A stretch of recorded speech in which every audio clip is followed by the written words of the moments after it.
Okay, so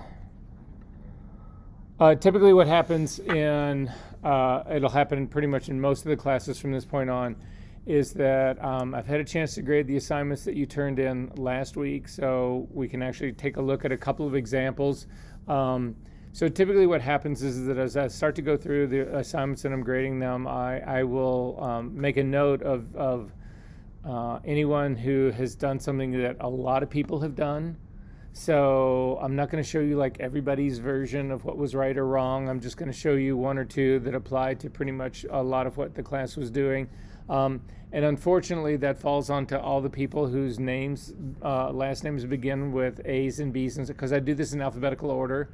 So Stephanie, sorry, but I just want you to know I'm not pointing you out or anybody who is in that early group. I'm not picking on anyone. It's just that it just kind of falls down that way. So anyway, you'll get a lot of direct feedback on your work. But anyway, so don't let that flip you out at all.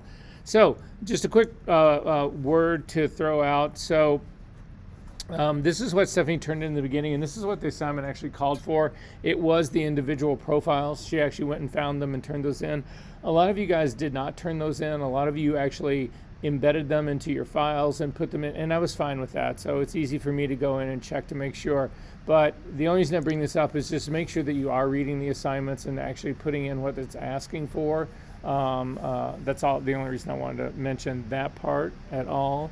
Other than that, everybody did, for the most part, reasonably well. I was encouraged by that. We're going to go through all of the steps here because there's one thing that I do want to point out that tripped a lot of people up. And again, I'm going to look at one of Stephanie's to show you what I mean. So it was the assignment for the girl with shopping bag. And if you take a look at this, it opens up, it looks right. I mean, this is exactly what I asked you guys to do. These are individual smart objects that have been all reprocessed differently. You can tell, looking at my screen right here, that the one that's in the middle, right in here, is a much darker version. The one on the base is a much lighter version. So I can tell that she's made changes along the way in there. If you double click on the smart object to go into Camera Raw to check out, this is what you need to worry about. And again, it's this warning little triangle right here. So I know that she actually plugged in the correct custom DNG profile. But the problem is that when you make these profiles, they sit on your computer. And as long as you're working on your computer, they're fine. When you actually go to launch them or process them or do any of that kind of stuff, whatever, it knows that it's on your computer and that part's fine. But when you then actually send me the file, then that profile stays on your computer. It's not embedded inside the profile that makes this image. So in order to do that, you need to go through the steps that we went through in the second assignment in terms of how you build a brand new DNG to be the base of where you're starting. So the DNG, if you build it correctly, you can actually install that custom profile in the DNG file. And then when you actually use that DNG file as your starting point, as opposed to a CR2 or an NEF file or any other raw file, if you use that DNG that's got the embedded profile in it, then that profile will go with it no matter what. So it's actually embedded in the DNG container. So the profile exists inside the Photoshop file or the TIFF file that you saved. Does that make sense to everybody? Kind of what's going on. So we're going to actually do it in real life. Stephanie, you were by no means the only person who did this. So anyway, for what that's worth. Okay, so to do that, what I would like to do is have everybody do this from scratch with me. We're going to take it from the very top. This will be the last time we go through it. So again, this is something I will typically do in all of the classes, is that once you've turned the homework in, I'll take one example of one of the assignments, whatever, and we will do it start to finish, and that's what we're going to do right now. So to get where you need to be, if you go into the your assignments folder, the all assignments folder,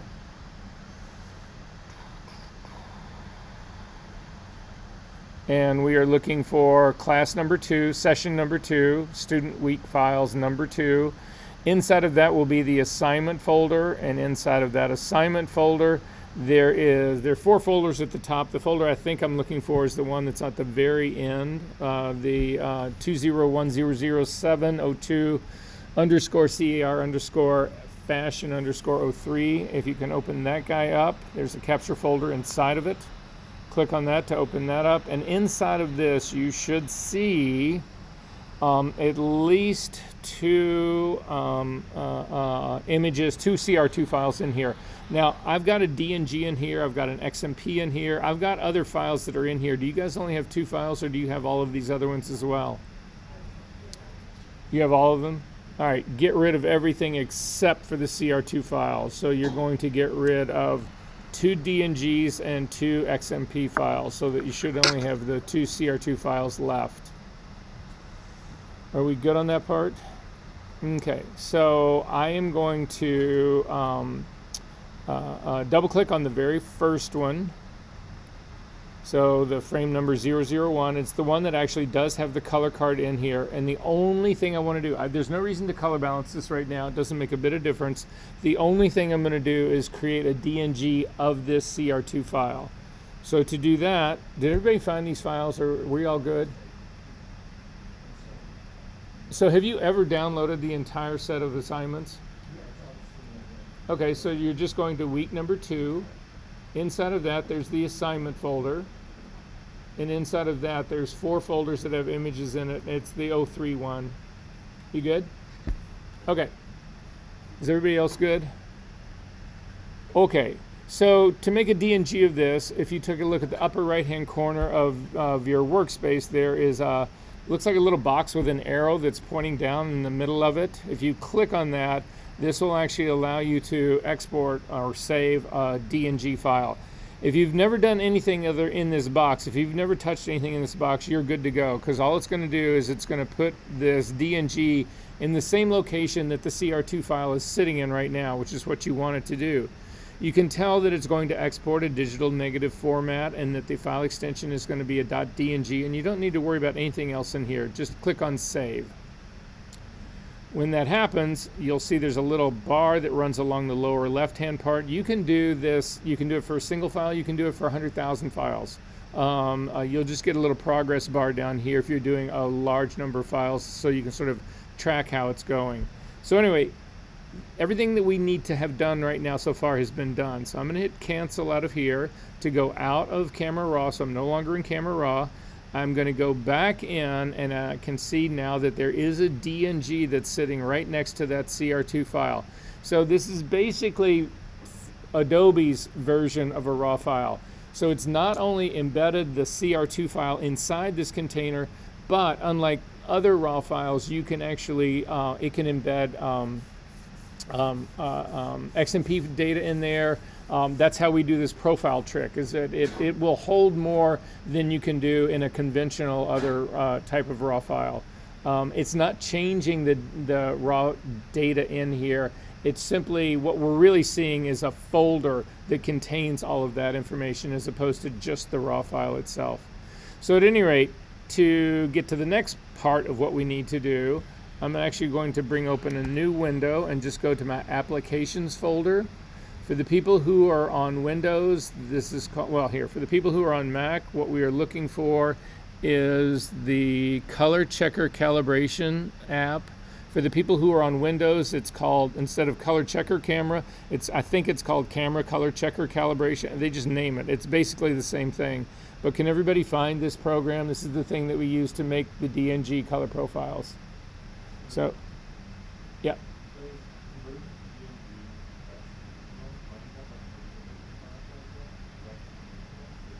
Wait, where is that showing up? Yeah. Oh yeah, that's conceivable. No, it isn't. Okay, so double click on the color checker calibration app to launch it. It'll give you a warning typically saying you need to calibrate your display. I know that already. Then go find that DNG that we just made. So I'm going to go back out to my Finder. The DNG is sitting right here.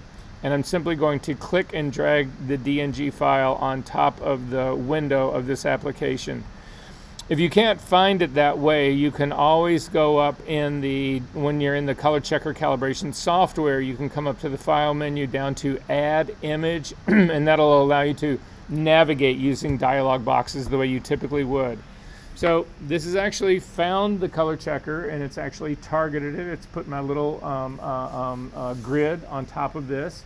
Again, if it couldn't find the calibration target for a certain reason, you can use the control tools that are on the upper right-hand side of this panel to actually do that. To go, again, you can zoom in, you can zoom out, you've got a hand to move around the image, and then you simply use your cursor over the corners, the little green dots that are in the corners, to manipulate this thing to move it around so that it all lines up. But the automatic part of it usually can find it and does a pretty good job of it. Make sure that at the very top there's 3 tabs that go along the top. There's DNG, there's dual illuminate DNG, and then there's an ICC-TIFF. These are simply different versions of ICC or of profiles that you can generate. The Adobe products cannot use ICC profiles. Capture One cannot use a DNG profile, it uses ICC profiles. So depending on the program that you're working in, you may change what profile you make, or if you're working in both Adobe suite as well as the Capture One suite, you could do both. There's no reason not to. This dual illuminate is something that I tend to stay away from. But what I do is I create a profile for every single major shooting that I do. So when I'm out, like the pictures that we're doing right here, there are a couple of different, it was all shot in the very same day, all shot with the very same camera, but they were different lighting scenarios. Or some of it is very heavily backlit, like the one that I've got right now. Some of it is late in the day, front lit, that kind of stuff. As lighting changes, the lighting will have a subtle impact on your profile. Now, the profile is really designed to deal with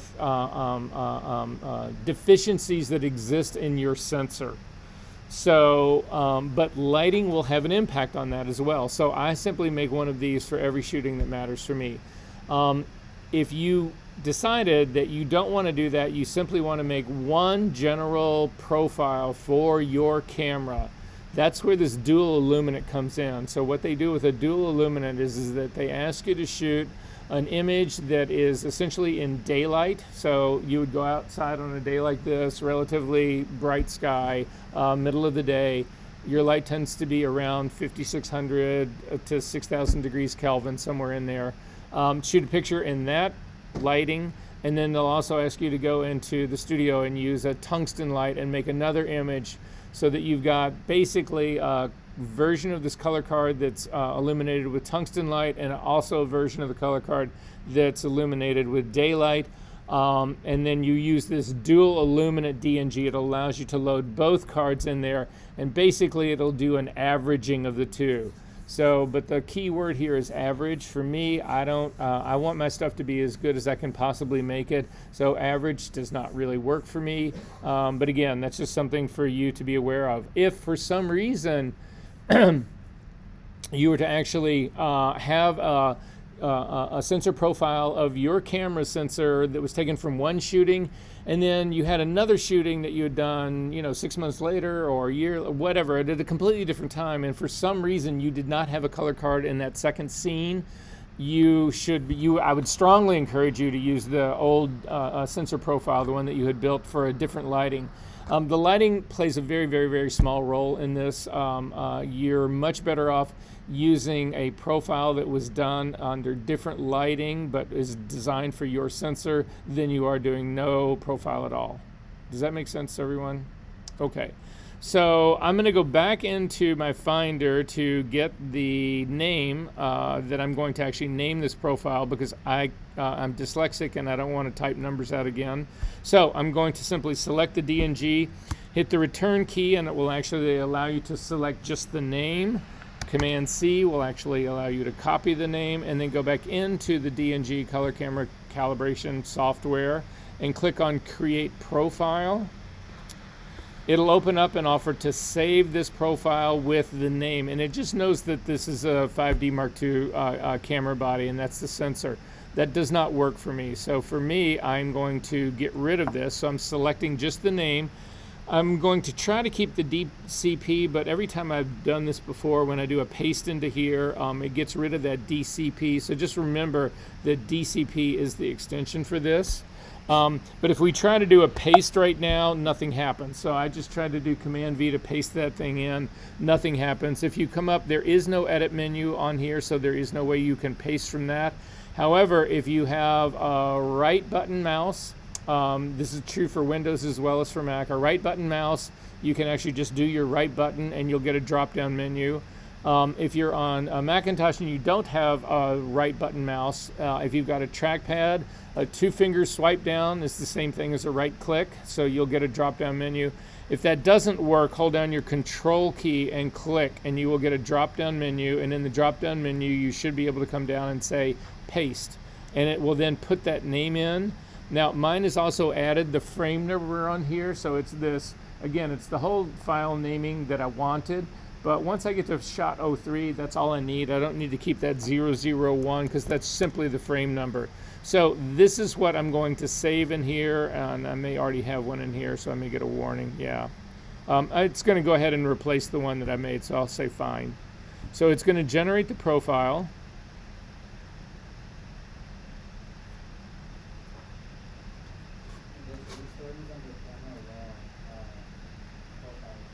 So they will go into the folder where they are supposed to. That's a very specific folder, and if it doesn't go into that folder, Photoshop can't find it. So yeah, I'll actually create another one here so you can see where it actually goes.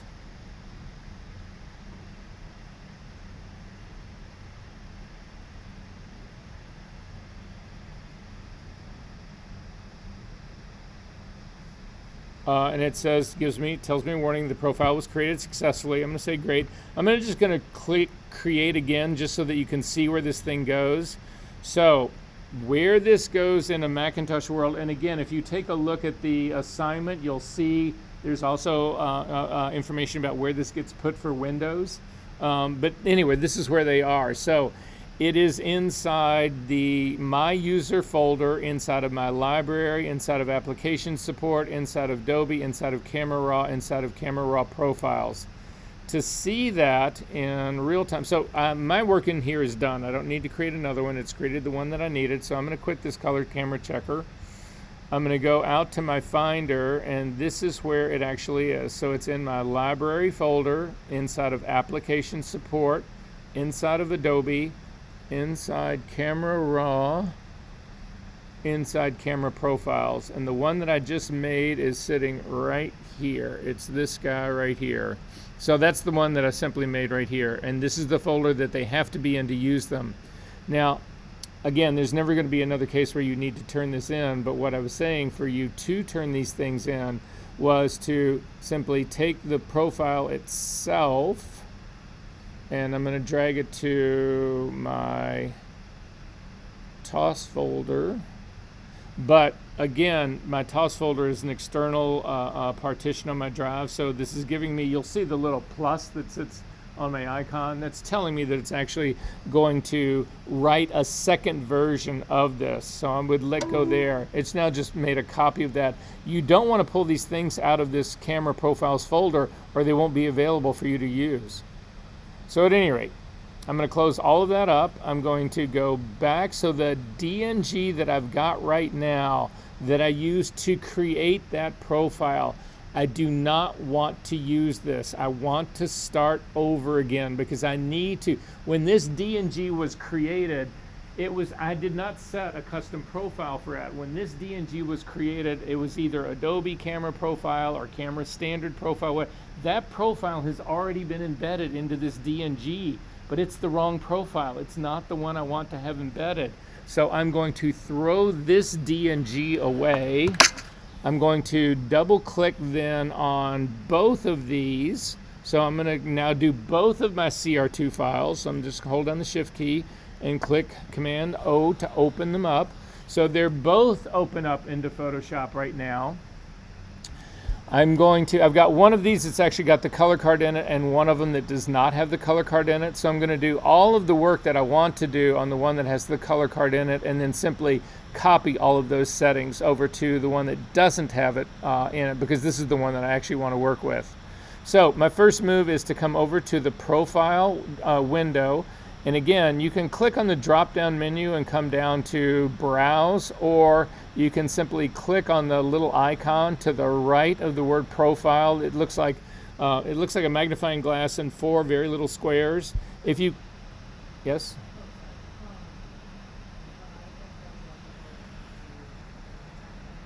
Uh-huh. They open just one. Close that part up then, hit cancel.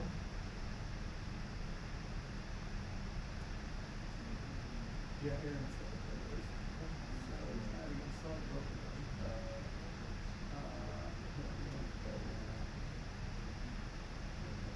and yours are on the bottom. So guys, you can either have your thumbnails along the bottom or along the top left-hand edge. That's all just in preferences. If you really need to know how to do it, let me know and I'll tell you. We can talk about how to move those things around. But at any rate, so the first things first here. So I've clicked on, again, right now the profile that got embedded into the original DNG was this camera standard. And even if you go back into Photoshop and you change this, it doesn't rewrite that to the DNG. The DNG is what is made in this initial move. So that's why we've thrown that first DNG away and we're making new ones right now. So I'm going to click again on the icon that's to the right of the word that says Profile to browse for my profiles. And when it opens up, it's got a bunch of standard camera matching profiles. What you're looking for is this profile drop down area. So it's right underneath the standard. It says profiles. There's a little drop down arrow. When you do that drop down arrow, these are all the custom profiles that I've got. The one that I just made is this one right here. Is this 2010_fashion03. That's the one that I just made. So I'm going to click on that.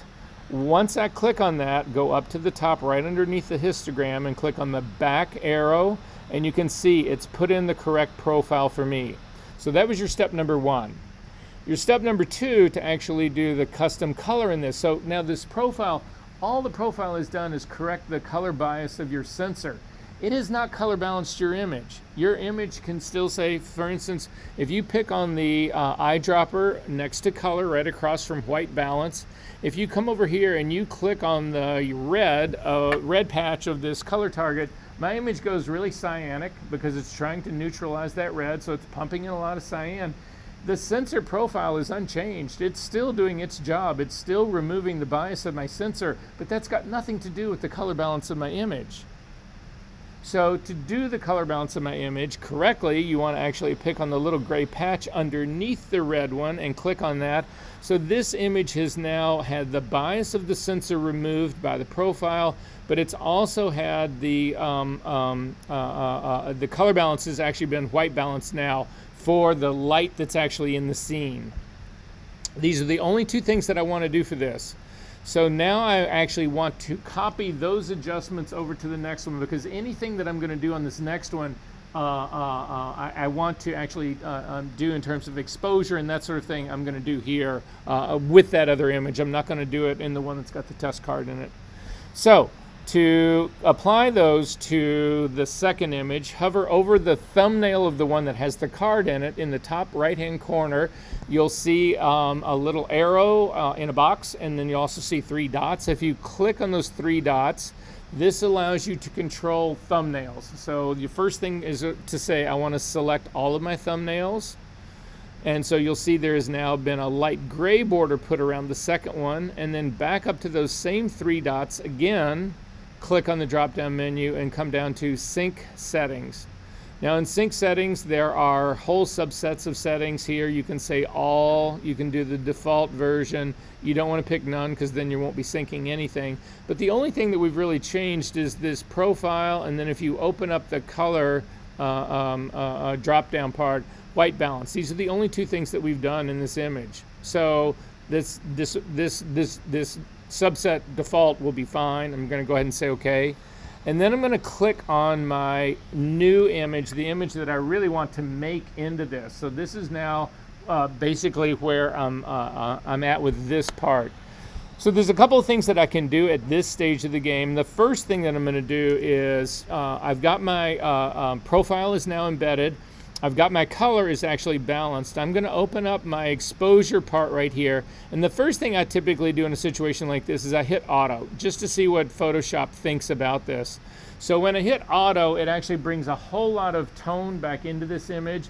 I don't frankly like my image like that. It's actually trying to bring in the building, I think, that's on the right-hand side. That's part of what it's treating as the exposure part in here. But I don't particularly like what this has done. However, if you take a look at your exposure panel over here, you'll see it's knocked about a quarter of, or almost a half a stop off of this. It has made some adjustments in my highlights and my shadows and other things in here. There are a lot of times where if I don't like the exposure change, you don't need to keep the exposure change, but you can keep everything else if you like what it's doing for everything else. So to see what that means is that if you come over and you take the little triangle that is your exposure slider and simply double click on it, it'll zero it back out, and then you can say, well, do I like the rest of what this image has actually done?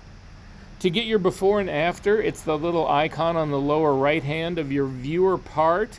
If you click forward and backwards in it, you can see this changes the shifts that it's actually made in it. It's shifted the color again. I don't necessarily, actually that's interesting. It's also, yeah, it's knocking off my whole, my sync thing. So it's not only redoing the exposure part of this, but it's also knocking off the camera profile that I set up for this, as well as my white balance. So I'm going to say I don't want that part to happen, but I am going to go back up to my original image that's got the color card in it and do the whole sync all over again, because I've just removed that. So I'm going to do select all and then right back up to the same thing and sync settings and say okay. So now this has actually got the correct color. I'm going to do the exposure part manually on my own. So I'm going to start by zooming into her armpit area. So if you can take a look at my screen, you'll see where I'm talking about. It's going to be the left side, or the right side of our image, left side of her body here. And what I'm looking around here is you can see that there's an area of dark that's right, sort of like underneath. It's where her sleeve is actually meeting the body of her outfit. Now there's areas in here that are really densely black, and they should be that way. They should not have any detail in them. If you take a look at this, is not only a backlit image, so there's no direct light coming in on that, but it's also any image, any light that's actually coming off the left-hand side of this image has gone into shadow here because of the folds of the fabric of her actually the body part where her boobs are. And it's also being shadowed by the extra fabric on the sleeve. So those two little areas that are in there are, if I look at my histogram, I'm reading 8s and 7s and 5s. That's fine. That's where it should be. Those things should be black. They should not have detail in it. But if I go up into the area that is right next to, this is now the fabric of her top, that's in that sort of like curve of her hair, I can see that should have shadow detail in it.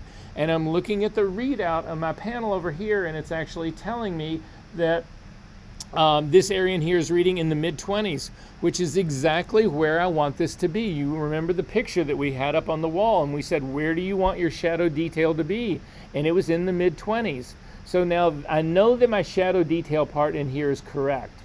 What I don't know is about my highlight detail. Now again, if I go back to my color card and look at it, and I hover over the white patch of my color card, you can see it's reading a 235, 235, 235. That is incorrect. This really should be where? 245 to 250 is the range that this should be in. So this is something you should be aware of. When I actually shoot these things, I'm shooting tethered the whole time, but I'm in Capture One. In Capture One, that white patch reads 245. In here in Camera Raw, it reads 235, and that's simply because Camera Raw is a different processor than Capture One. It's just like using different developers. It has a different impact on this. So I could say that, okay, well, if this has, I'm going to zoom into this right here, If this is what I've got going right here, you can actually put down color sampler points to get a reading. So if you look on the far right-hand side of your screen, down at the very bottom, there's a magnifying glass, there's a hand, and then there's an eyedropper that's got a little icon next to it. If you click on that and come over now and click on, you need to get the eyedropper part to come out. Sometimes you have to do it several times. Again, bugs in Adobe software. I'm going to click right on the white patch, and you can see you'll get a readout that sits up at the very top saying 235. This will give me some indication of my exposure adjustment that I need to change. So I'm going to come over and grab my exposure slider, and I'm going to start to pop it up till I just get to that 245 range, and it's saying about 2/3 of a stop. Now I think this is probably going to be a little bit hot, but we'll see if this works on my other image.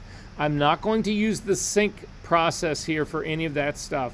I'm simply going to come back into my image over here, the second one. I'm going to zoom back out, and I'm going to add 2/3 of a stop to this and see what I think. So again, that 0.6.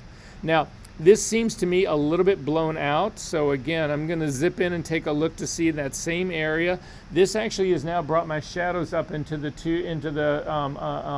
30s. And that kind of area. That's not where this needs to be. So this correction here is actually too strong. It's too blown out. I'm also going to come up here and take a look at this girl's face. Now again, we've talked about this in other classes. Not sure we've talked about it in this one, but as a check for your exposure, what you can do is if you have got Caucasian skin, and this is no other color skin, this is not any African American, this is not Asian, this is strictly Caucasian skin. What you are looking for is a value in the R channel of the highlight that is in that skin area, and you want that value to be somewhere between 225 and 245 in the red channel alone. So if I hover over pretty much this edge of her cheek over here and look at my readout at the very top, you can see I've got a red channel reading of 244. This is the max. This is as high key as I can smack this thing out of here. In my opinion, this is actually too strong. I'm going to throw down a color sampler tool point in that so we can actually see what it looks like when I make the change on here.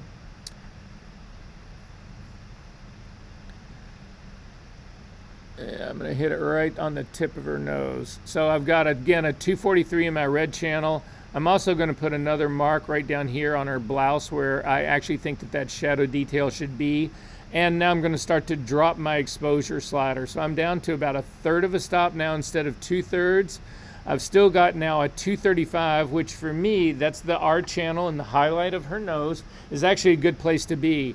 And then my shadows now have been lifted up to about, to sort of like not quite to the 30, so the sort of mid-20 range in here, and I still feel good about that. So for me, this is the exposure part that I'm actually going to work on here. So for me, this has now got the correct ICC the D&G profile in it. It's got the correct color balance in it. I've actually changed the exposure part for this particular file, so this part is now correct.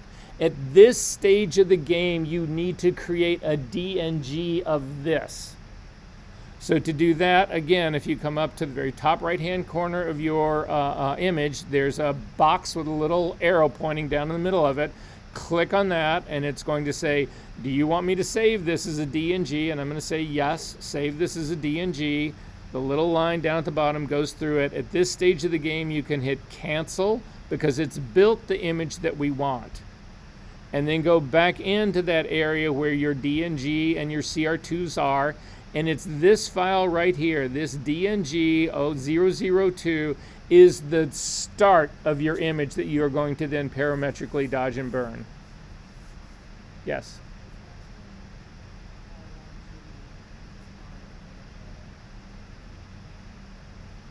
When you did the DNG down part? Oh yeah, it doesn't matter. Yeah, it doesn't matter. You're not going to use the CR2 file anyway. So then if we double click on this DNG, it'll go back into Camera Raw, and all of those things should still be here. So the custom profile is in here. If I go down to my color and open it up, you can see it's actually set as a white balance is custom. So I know all of this part has been done. And now I can simply say open this as an object, and this would be the base layer of where I would actually go to start this image. Does this make sense to everybody, what we just did? Questions about this? Pablo? I'm sorry, what? Oh. Oh, you can get up and walk out. Watch the video. You're good. Yeah.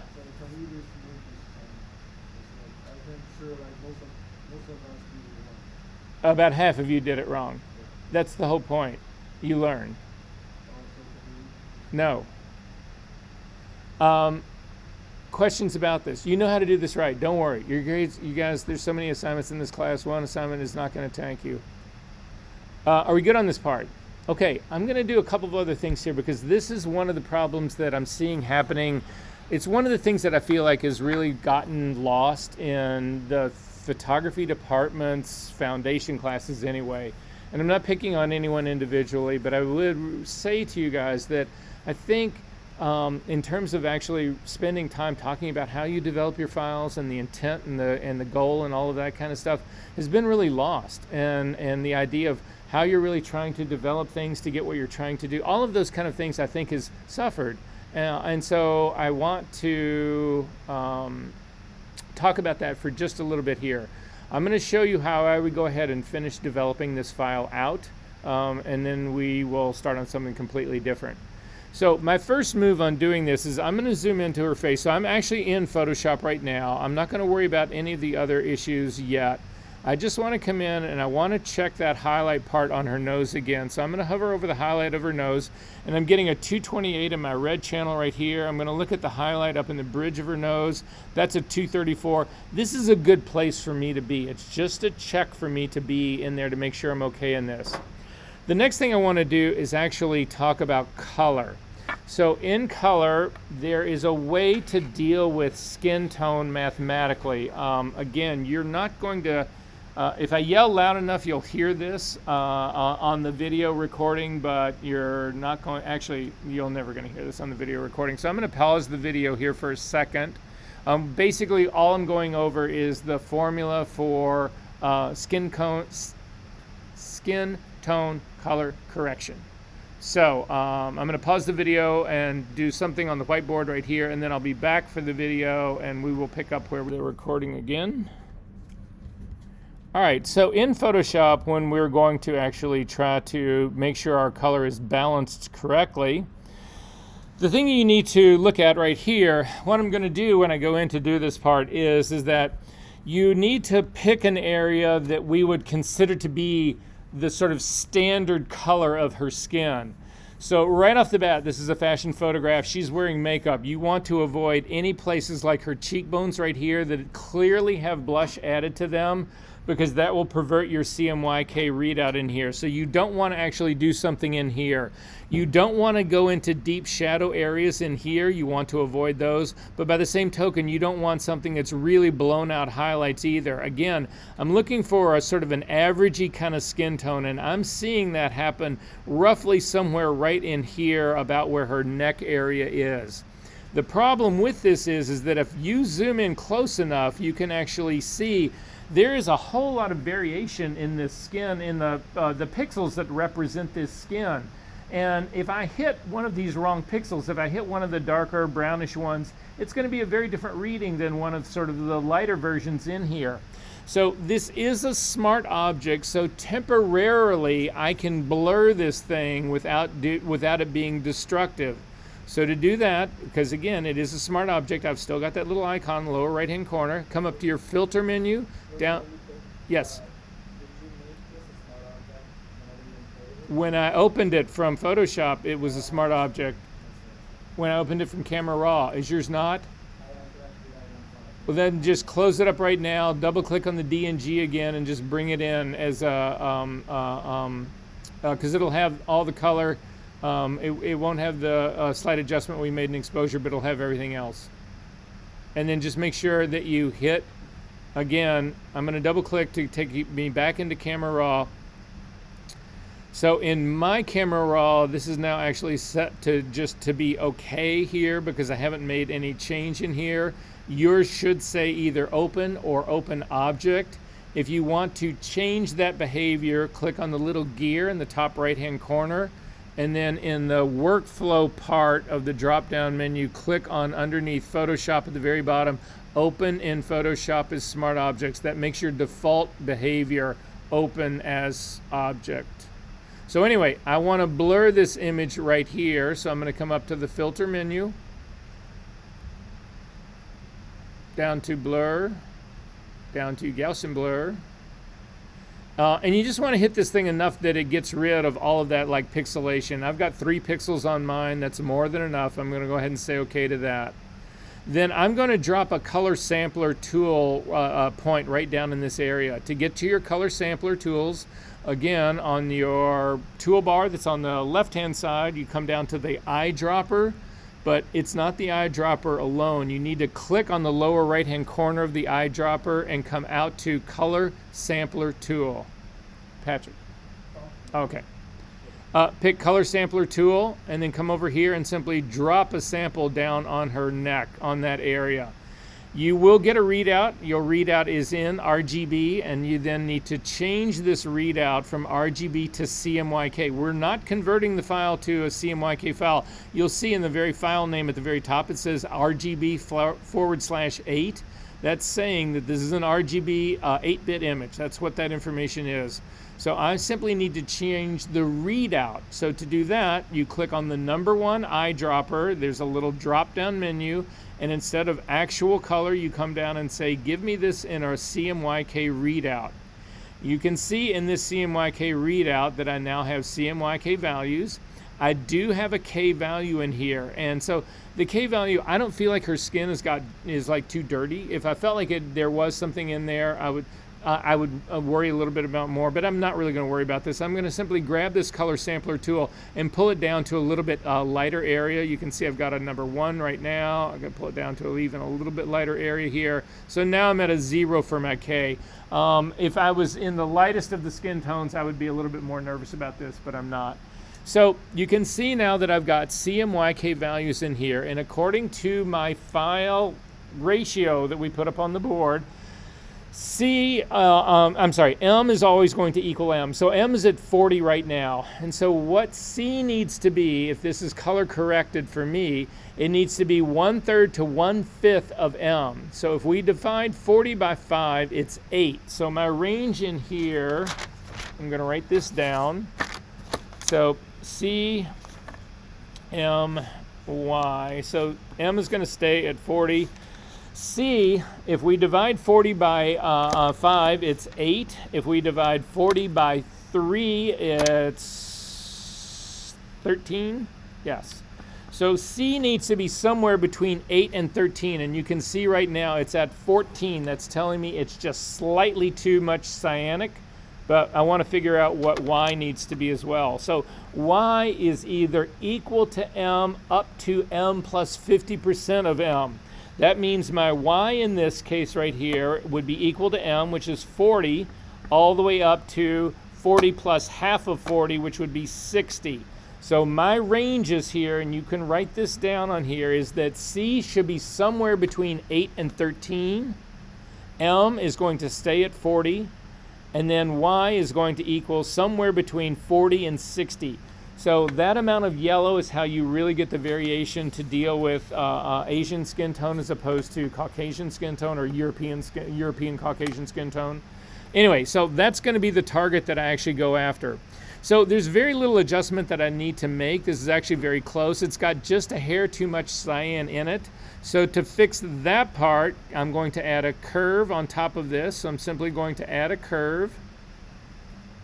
And in the curve, I'm going to go to my red channel.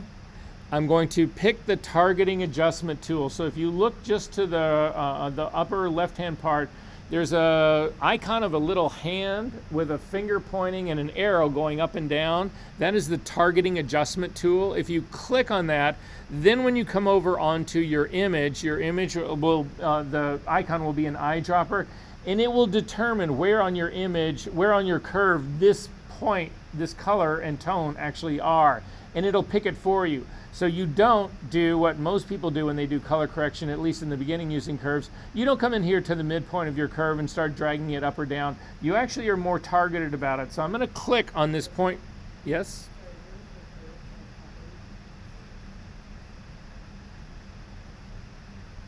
So have you added a curve yet?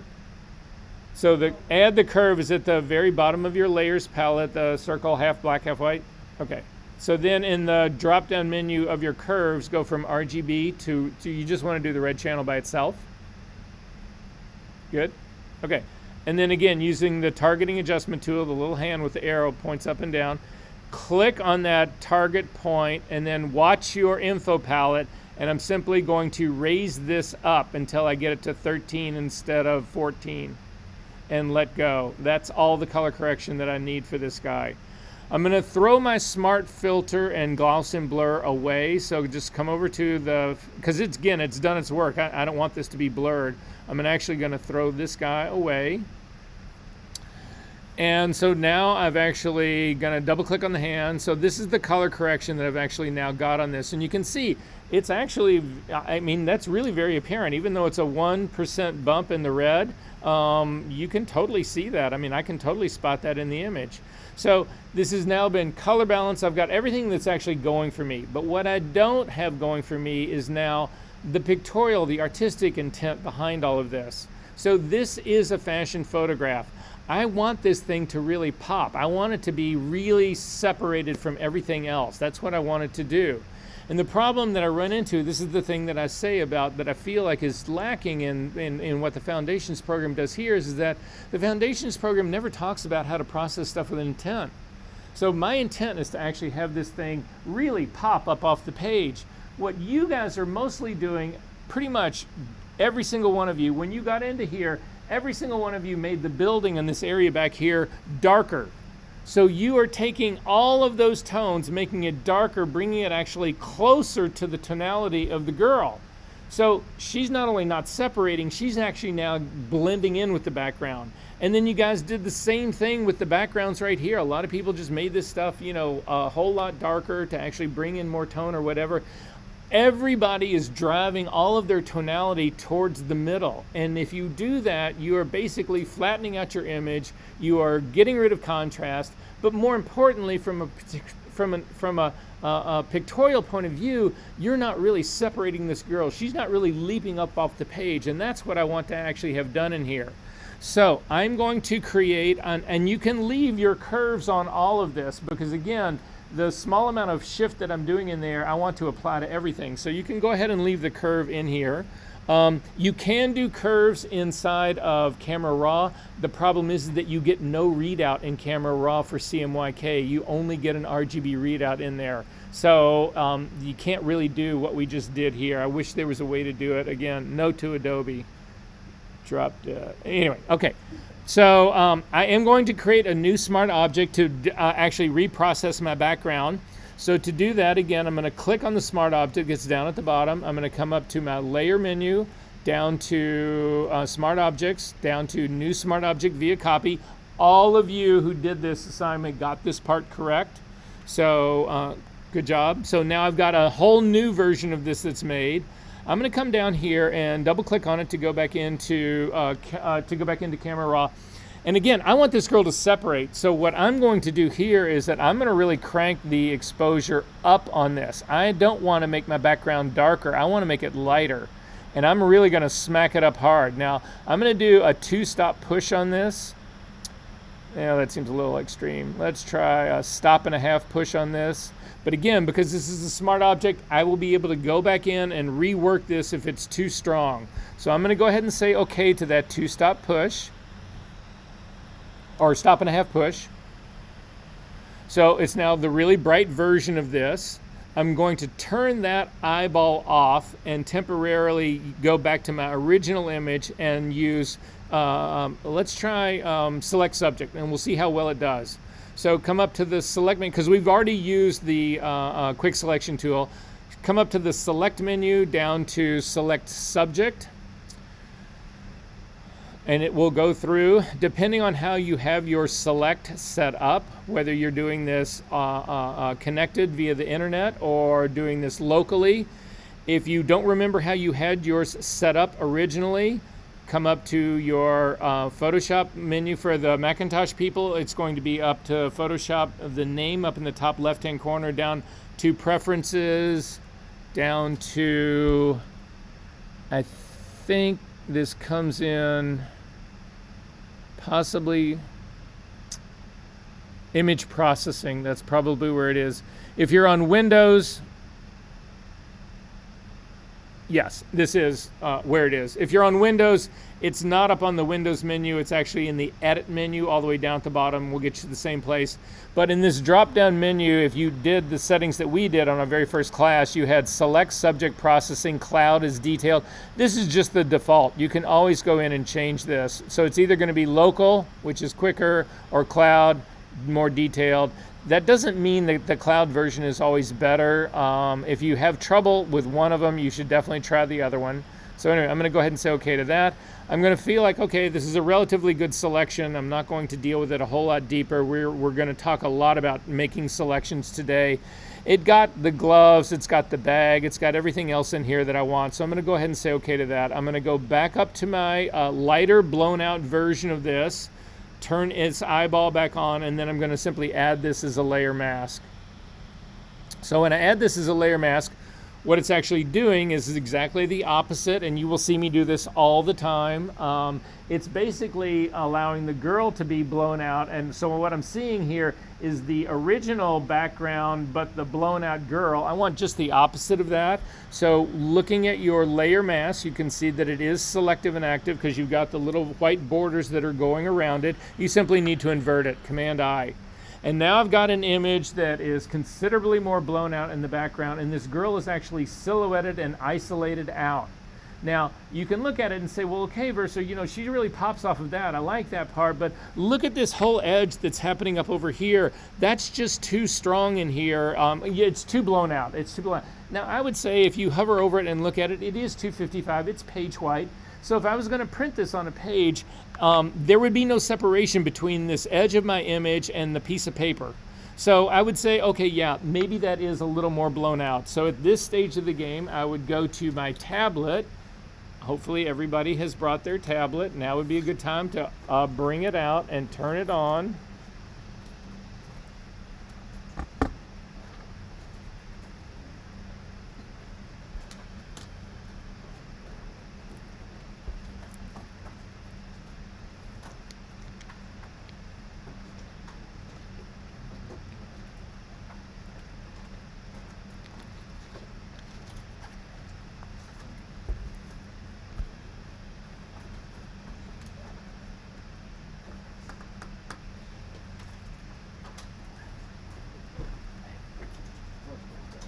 Guys, there's a sign-in sheet going around in reverse. Make sure you get on it, please.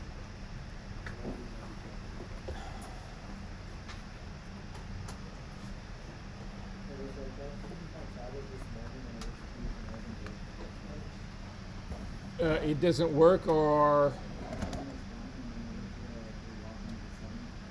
let's just check during the break. I'll plug it into mine. We'll make sure it's not a driver issue or a tablet issue. If it is, I think they have other ones down there. They can change it. Okay, we need to talk about how tablets work and how, or at least brushes work and are set up. So I want to do this working with a brand new synthetic image. So again, for me, Command-N brings up a new dialog box, a new document dialog box. If you can't remember that, go to the File menu and come to New. And I'll open up this again. I use the older version of this, so if you're using the newer version, that's why it doesn't look the same as mine. But for the file that I'm going to make for here, I'm going to do 10 inches wide. If your drop-down menu is in something other than inches, so your unit measure is like in pixels or centimeters, you can click on that drop-down menu and you can pick any unit of length that you want. I'm going to pick inches. I'm going to type in 10 by 8 inches, a resolution of 300 pixels per inch. I'm going to leave my background as white, and then I'm simply going to say, I do want my working RGB to be Adobe RGB, and I'm going to go ahead and say OK to that. and you've got an image that looks like this.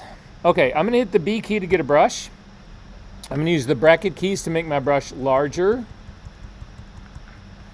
I'm then going to go over and check my brush drop down, because you can see if you look up at my options bar at the very top, it's using the mixer brush. I don't think we've used the mixer brush in this class yet. So this is not a normal conventional brush. If you click on the drop down menu, you can see there's a brush tool at the top. That's a normal brush. If you go down, then there's a pencil tool, a color replacement tool, and the mixer brush. I go between the mixer brush and the regular brush all the time. So I'm going to pick the brush tool that's at the very top. Then now you've got up at the very top now in your options palette, you've actually got a drop down for the size of it. So you can see in my case right now it's 20 pixels. Yours might be something different.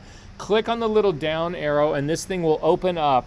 And you want to find the general brushes in here. So when you guys actually do this open up, you should see a set of brush folders that sit up at the very top.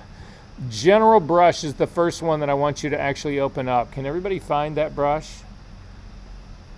Okay, up at the very top, if you click on this one at the very top, this is a soft round brush. You should have a name and a preview.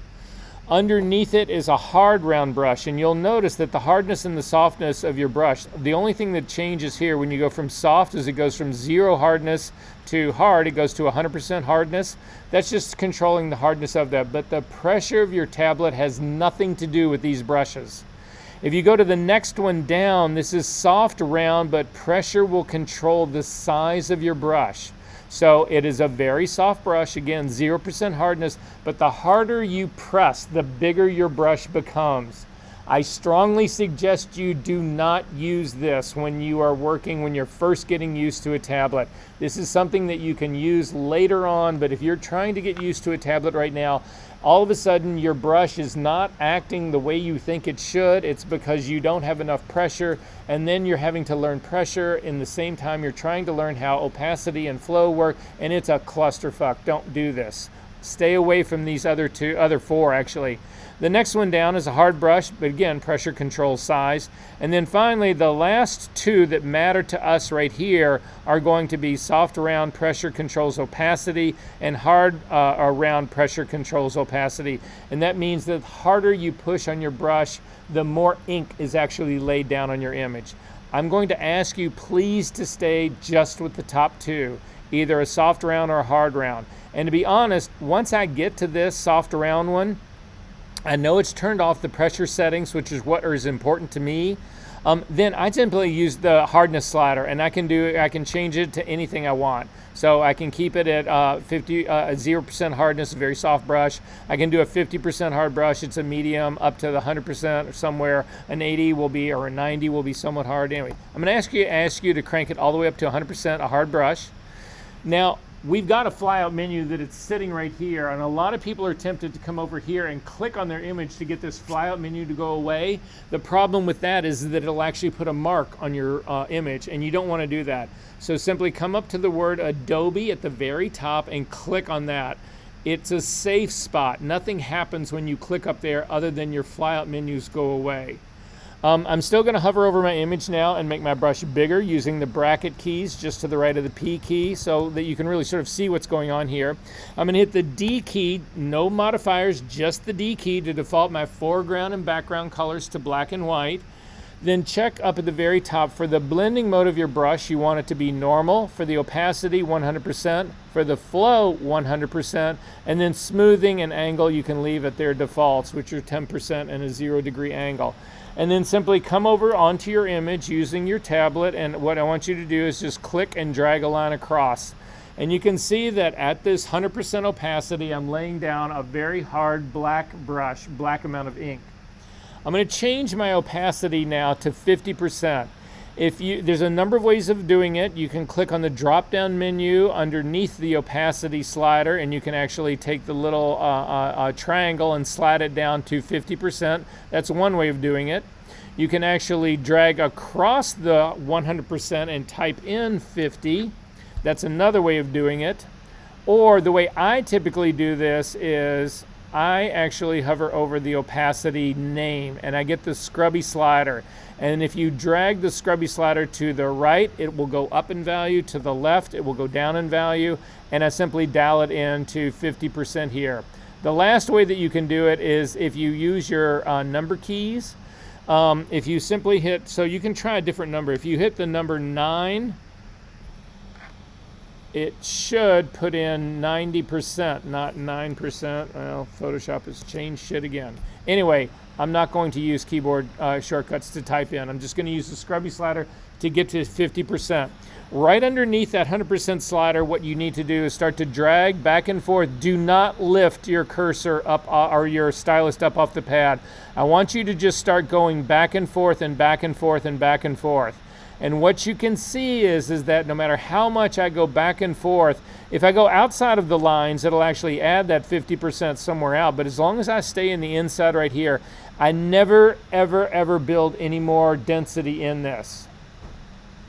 It's also important to know what 50% really means to Photoshop. It does not mean 50% K. What it means is it's looking at my foreground color, which is black. It's looking at my background color, which is white, and it's saying we need to go right in the middle of that. I'm going to, though, lay down another line of opacity on top of this one. And you'll notice it does not go to black. I'm not doing, oh, the first 50% gets me halfway there and the next one will take me to 100%.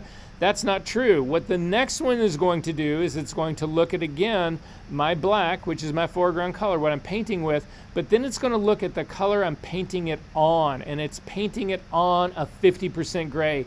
So what it's going to do is it's going to go right between those two. So if we do the next one down here and go back and forth, you'll notice here, sorry, I don't want that to be confusing. Jesus Christ.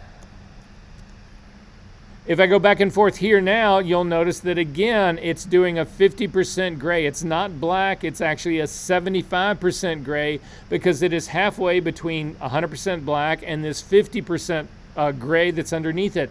But again, you can see as I'm going back and forth here, I'm not building any density at all. It laid down that color and that was it. If you lift your cursor up again, it will start to do the next 50% black. But again, if you hover over this, you'll notice you're in the 30s in your info readout here. This is not totally black yet. You have to keep going quite some time before this will ultimately get to what in theory would be 50%, would be 100% black. So that's how opacity works. If you crank your opacity all the way back up again and then come over to flow and drag flow down way down. Bring flow down to like 5%. 4 or 5%, anywhere in here.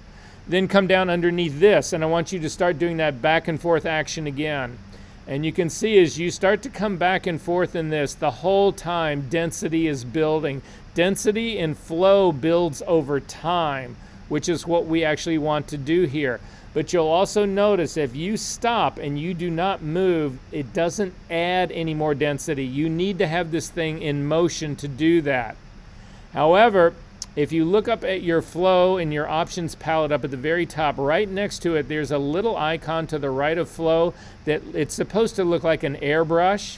If you click on that airbrush and then come down to your image, we'll do one last line underneath it. I'm going to start going back and forth, and it seems to be working just like the other one did, but then I'm going to stop right here in the middle and not move. Over time, because I've got that airbrush icon selected, it will continue to put down density for me without me moving. Does this make sense to everyone?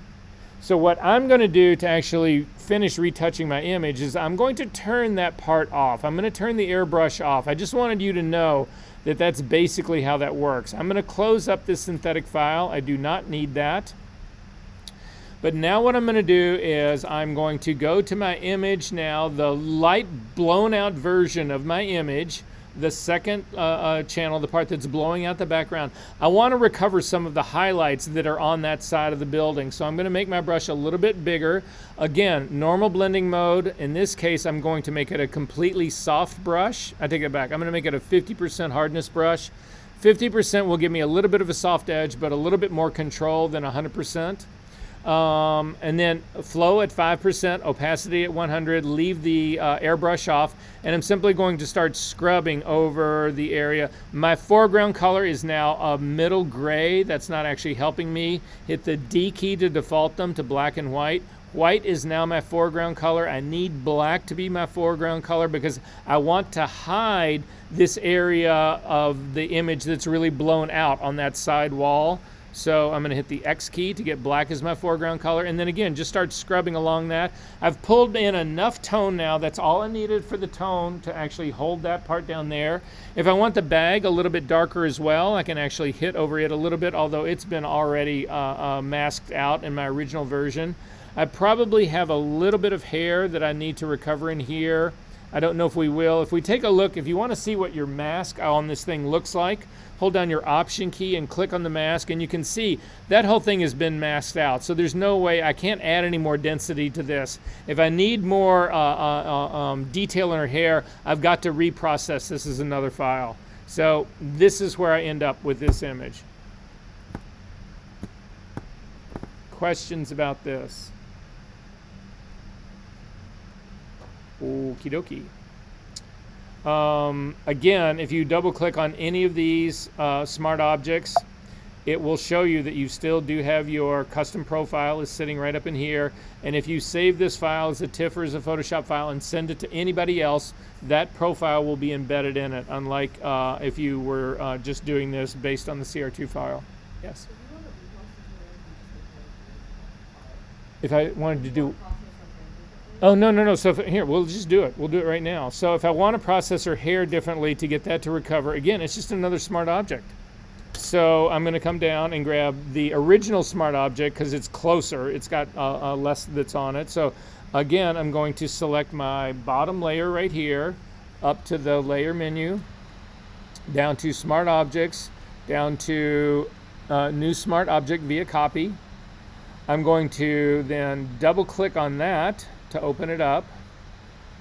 I'm going to zoom into her hair because this is just about her hair. This is not about anything else. And with her hair open right here, I'm actually going to go into, again, my my exposure control panel, and I'm going to grab the highlights and try to recover them by pulling them back. So again, I'm taking the highlight slider all the way to the left-hand side. You can even try to pull your whites in a little bit more, although it's probably not going to do, it's not really having a lot of impact on it, but it's brought in considerable amount of hair in here. I'm going to go ahead and say okay to that.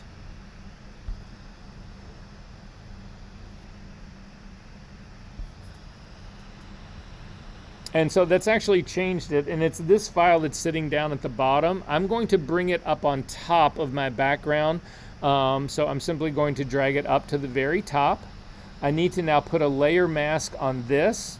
So again, to add a layer mask, if you want to add just a regular layer mask, you click on the icon that's just the bottom of your layers palette, the square with the dark circle in the middle. If you click on that, it adds a white layer mask, which is allowing everything to show through.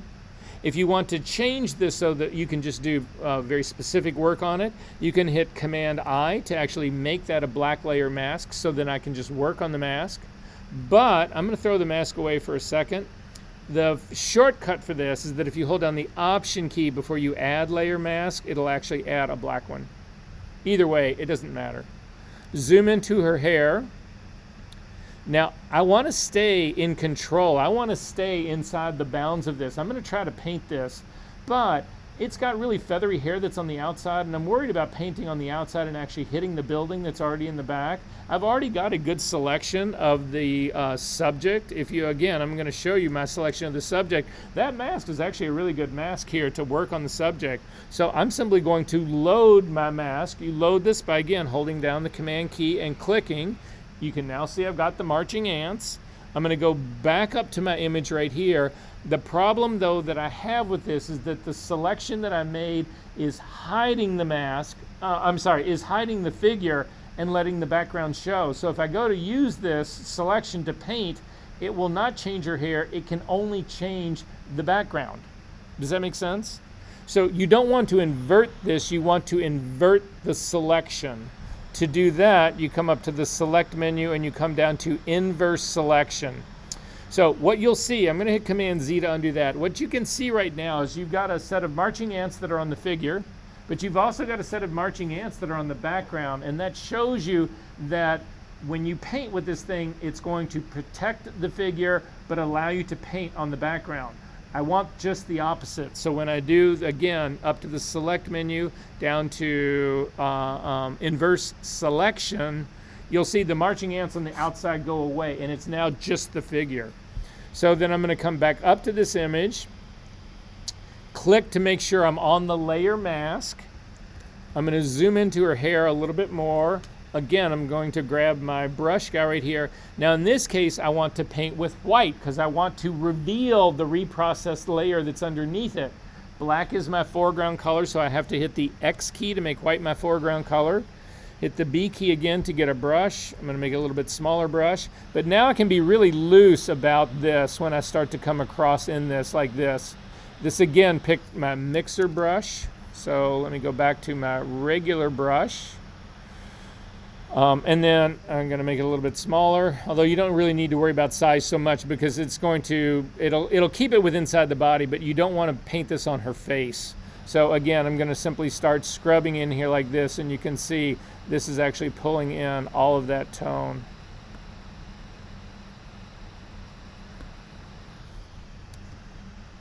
And if I feel like there's a little bit in there, I can pull that back in. A little bit down in here, I can pull all of this back in as well. Command D to deselect. And then if you take a look at this mask, this is what it did. So you can see the areas, it actually selected that really fine hair for me and then just let me bring in the tone underneath it. Does that make sense?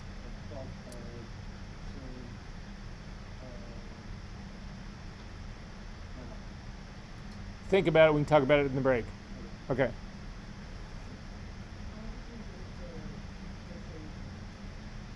Just hold down the Option key and click on the mask. And if you temporarily want to turn the mask off, you hold down the Shift key and click on it, and it'll actually put a red X on it. And then if you take a look at anything else, so that's with the red X on it. So it's showing the entire reprocessed version of it that I don't want. So, okay, are we good about this? Questions about this? Perfect. You can close this up. You don't need to save this. This would be pretty good. I think I have about good enough time to finish this. We need to talk about refining edges in this class. So we did the castle. Does everybody have, pretty much everybody except one person turned in their castle assignment? Does everybody have access to their castle assignment that you turned in? I need you to go find that assignment and open it up for me, please. I might steal one from one of you guys. Stephanie, do you mind if I use your castle? Thank you.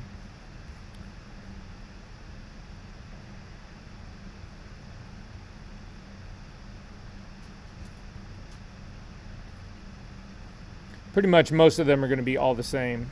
All right, so if we take a look at the castle, I'm going to zip into here to the, I'm looking at the upper edge of the, so the upper right hand, the upper left hand edge where the grass actually meets the sky. And you can see that there has been a relatively poor selection done here. You can see that there's a really sort of white edge that's running along the top. And what that's telling me is that when I reprocessed the sky part of this, it didn't select this edge. This edge is the old version. So again, if you turn off the very top layer of this one right here, this is what it's looking for. So the problem is it's the edge of this layer mask that represents the sky. Has everybody got that sort of like really white blown out little part that's running along this top edge? Yeah. Okay, so if you select the mask for your sky image, there's two ways that you can actually fix this. I prefer the older method for it, but I'm going to show you both of them right now. So make sure that you do have the layer mask for your sky is selected, then come up to the select menu, down to select and mask to go into the select and mask workspace. And then again, if in your view menu for your drop down, say you want to do the onion skin, and in the onion skin, if we grab your transparency and drag it all the way up to one side, you can sort of see what's happening in, oh, I take it back. Let's not do onion skin. Instead, use your view menu in your drop down and go down to on layers. And in on layers, you'll get a preview of what your image ultimately looks like. And then we could use tools in here to actually try to fix this mask. So the tool that you would use, we've already used the quick selection tool to make the original selections of the sky and the grass. So that's not going to help us. However, there is a refine edge tool. So if you look at the top left-hand side of your of the workspace, of the select and mask workspace, the second tool down from the top is the refine edge brush tool. If you click on that and come over, this is a giant brush.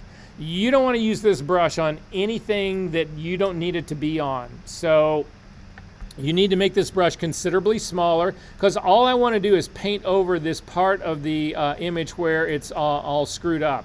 So you can start to paint across your image, and you'll see that it sort of changes. The minute you click, it changes sort of like everything of your image, and then let go. And it does a much better job. It gets rid of a lot of that white. There's a little sort of like shadowing that's happening in here I'm not a big fan of. But nonetheless, this would be the way you could do it in the Select and Mask workspace.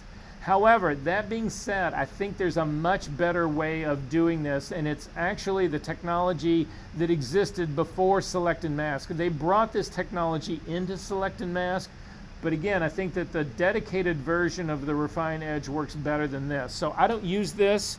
You can if you want to. If it works for you, great. If it doesn't work for you, you're out. Instead, I'm going to hit cancel on this so that it doesn't happen, and we are going to do a different tool. So again, you want to make sure that you do have that layer mask selected. This time you're going to, and again, I apologize for this. This is confusing. This is the write Adobe, don't write me. So to get to the old version of the Refine Edge tool, hold down your Shift key and then click on the Select menu and down to Select and Mask. And when you do that, this different dialog box will actually open up, and it's just the Refine Mask dialog box. This is an older software part. It works slightly different than Select and Mask. It's got a lot of the same things in it, but basically that's what's going on here. Yes?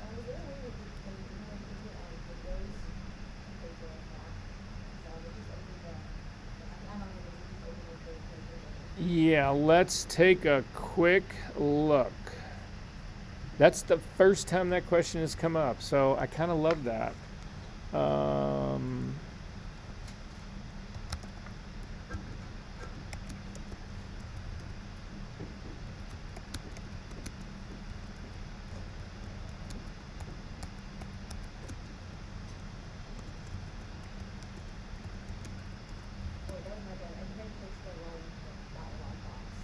Oh. There's two that are like basically the exact same thing. All right, so did it work on this, on your second round? That was my bad. Okay, well, now we know.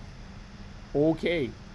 All right, so with this thing open, we're gonna actually take a look around this just a little bit. So in this drop-down menu for view mode, if you click on the drop-down, you'll see you do not have onion skin. That was one of the advancements that made with the Select and Mask workspace. In our case, you want to be working on layers. So it's the view that will actually show you your image the way it's ultimately going to end up after you're doing all of your work. So that's where we want to actually start on this guy. So make sure it's set to on layers. And then come back, and if you take a look now at your image, we're going to start with two dialogues that are two radio buttons that sit right next to your view. The first one is Show Radius, and if you click on Show Radius, your image goes completely black. So what this tool does is this. It's really very simple, but again, understanding how this works, because most people don't know how this thing works, but understanding how this thing works is really critically important to realize when it's time to continue to work with it or it's time to move on. So there was, Beto, when you hit what? Are you on, is your view on layers? Or is it on black and white? So, hang on one sec.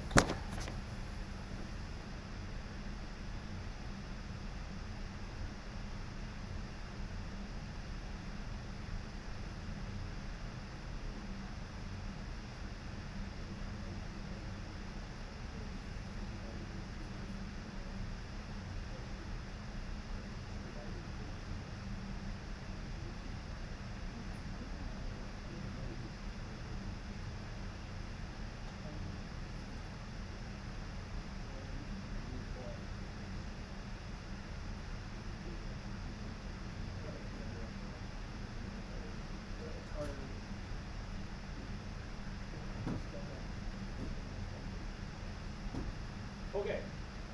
So what I want everybody to do is you'll see under there where it says edge detection. Oh, so here, let me tell you about this tool. This is how this tool works. There's a group of high school kids who invented this thing. Adobe saw the technology and fell in love with it and paid them a fortune and bought it from them and then rolled it into Photoshop. So there's a bunch of, I don't know, this happened a long time ago. So there's a bunch of like 30-year-olds running around right now that have a lot of money. But at any rate, that's where this thing came from. So what this is one thing, this is the important thing to remember about this tool, is that it either works or it doesn't work on where you tell it to work. So there is no strength slider for this. There's no percentage slider for this. There's no flow in this. There's none of that. That does not exist. You say to Photoshop, run that algorithm on this spot and don't run it on that spot. That's all you get. Running it twice is useless. It doesn't do anything to run it. When you run it the second time, you will get the exact same results as you ran it the first time. There will be no change. Again, there's no hammering on this. But this is the trick. You have to be very specific about where you want this thing to run, because it does a really good job if you are really critical about where it runs. But if you run in here and just grab this giant area for it to run on, it will fuck your image up. So again, this is about being really specific about where you want the tool to be working and where you don't want it to be working. But again, there's no strength slider, there's no reason to do it twice, none of that will help you here at all. Does that make sense, everyone? Okay, so this is how the tool works. If you come down right now, so we've got the show radius turned on, you don't see anything, but if you grab this radius slider, so underneath edge detection, avoid the smart radius part for the time being right now. Grab the radius slider and I want you to crank it up to 5 pixels. And what you'll see is that it actually knows where the edge of the black of your mask meets the white. It knows right where this thing is. And when I say radius on this, what I'm saying is that I want you to take that line and I want you to run this algorithm on 5 pixels up into the top of the image and 5 pixels down into the black part of the mask. Does that make sense? And if you grab this thing radius and you say drag it up to like 20, you'll actually, or 30, you'll see it just gets bigger. That's all this thing is doing. It knows where the black and the white of the mask meet, and it's actually taking that image and it's making it considerably bigger. But remember, I told you, you don't want to use this tool on areas of this image that don't need it. And look at how much area of the sky and how much area of the grass. This only needs to go for that very small little part of this. Otherwise, it's going to fuck your image up. Does that make sense, everyone? To see what I truly mean about that, turn show radius off. Now, this thing will still be working. It is still doing the refining on that giant radius. If you hold down your space bar, you'll temporarily get the hand, and you can push your image over to the castle. And what I want to do is with that giant ass radius on here, I want to get all the way over to the castle to see what your image looked like original. Again, they don't have a preview button in here. What they've got is a show original button. So to sort of turn off temporarily what's going on with this algorithm, click on show original up at the top. And you can see at the very top of this building, take a look at the top of the, especially the lower part of the walls that are sitting up at the top. There's this ugly white line up above that, but there's also detail above that. If we take a look on the very top of the tallest part and do show original on and off, you'll see that there's some element that's up here that totally gets hammered. All of the bricks on the very top get rounded off. We end up with another sort of like white weird highlight that's coming through in this area up in here. That's because we are running this radius on too much of this image here. We don't want this radius to be really big on this part. So I'm going to turn on show radius again. And what we need to do is we need to crank this down so it only grabs the very edge of this building. So I'm going to start dragging it back down to making it smaller. And I've got a radius of about 3 on mine, and that's actually grabbing all of the building that I need for it to be to work in here. So I'm going to turn off show radius and do my on and off with show original again.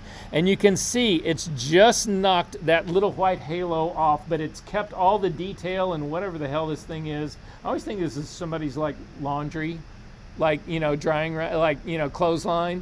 You know, it's the 1,300, 13,000-year-old castle with a clothesline. Yeah, anyway. But nonetheless, so this works really well for the edge of the castle, but then use your space bar again to come back and look over the image, and you'll see, but the radius is not big enough to get all of the area above the grass.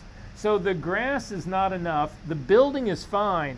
So to get the best of both, we need to just make the radius larger on the grass. We don't want to make it larger on the castle because it's doing perfectly on the castle.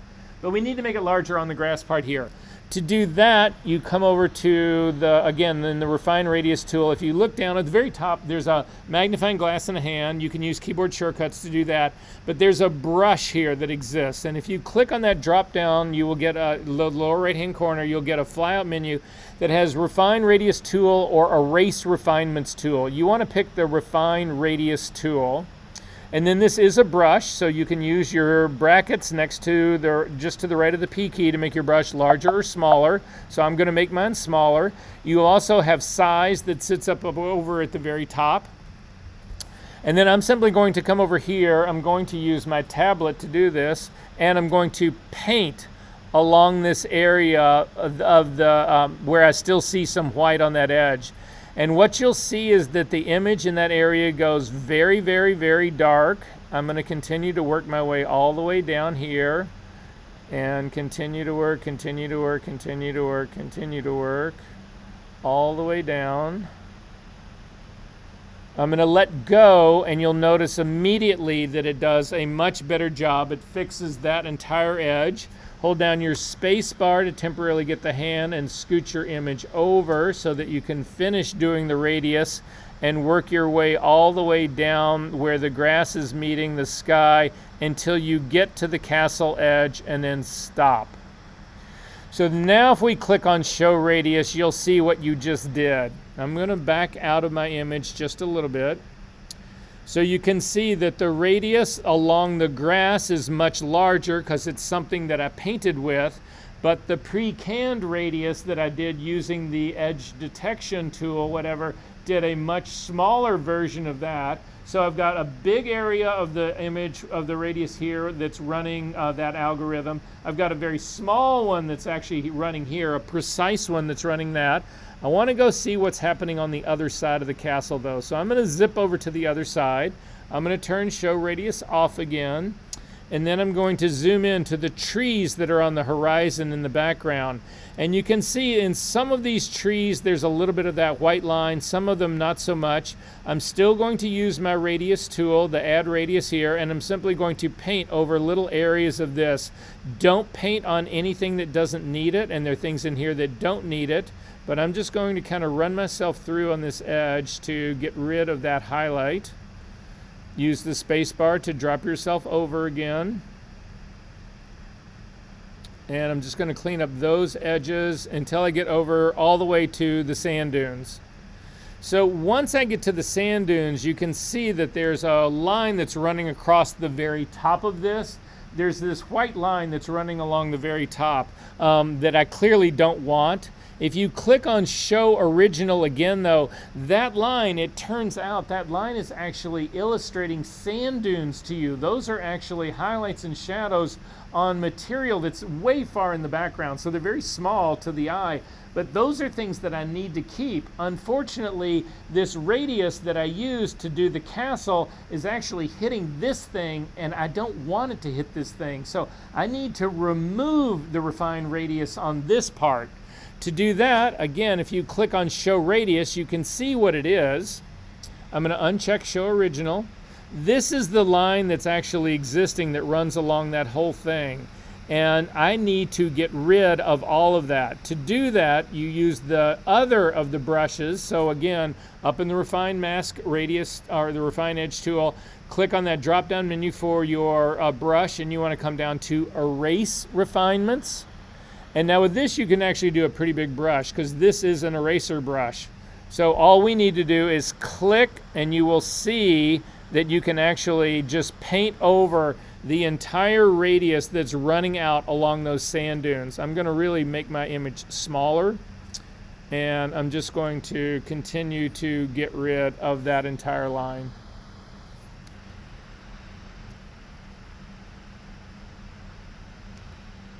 And so now if I'm backed way out now, if I turn on my show radius, you can see I painted a large one on the top left-hand side where the grass met the sky. I've got a very small, precise one that circles the entire castle. I've got, again, a little bit more where those trees were on that horizon line to open those up. But then where the entire sand dune met the sky, I removed that radius because I removed the whole algorithm from working on that. So this is how you tell Photoshop where to run that magic algorithm that gives you your refined edge. Does this make sense to everyone? Turn off the show radius, and then you can go back with your original on and off. You can zoom in again, and you can see what it is you did. Click on show original, and then show without the original. Infinitely better. Then in your output, at the very bottom of all of this, in your output you can say, I want you to output this to the layer mask, which will rewrite the layer mask that's actually right here on the top, and I'm fine with that. What you don't want to do is, in this right here, you do not want to pick, this is the same thing that the Select and Mask workspace has. You do not want to pick this new layer. What that will do is it will create a new layer of this, but it will apply the layer mask. That is a destructive move. You don't want to do that. You can do a new layer with a layer mask. It'll just duplicate this layer. It'll keep everything else intact. That's an option. You could do a new, you can do a new document, but you shouldn't, because the new document, again, will apply the layer mask, which is destructive. Or you can do a new document with a layer mask, which will actually just create a copy of this document that has the layer mask on it. In our case, just saving this to the layer mask is fine, and say OK. And that's how you do a much better, in my opinion, refine edge. Questions about this? Okie dokie. Sounds like a good time for a break. I've got 240 right now. Let's make it a hard 10. I'll see you guys at 250.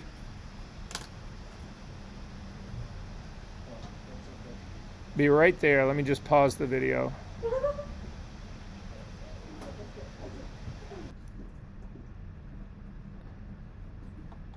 Okay. If you got any of these files open, the stuff that we've been working on, you can close all this up. It's not going to be any of your homework. It doesn't matter.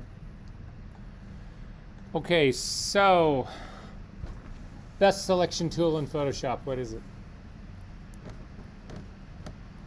Shoot. You bet. So how many of you guys have had any experience with the pen tool at all?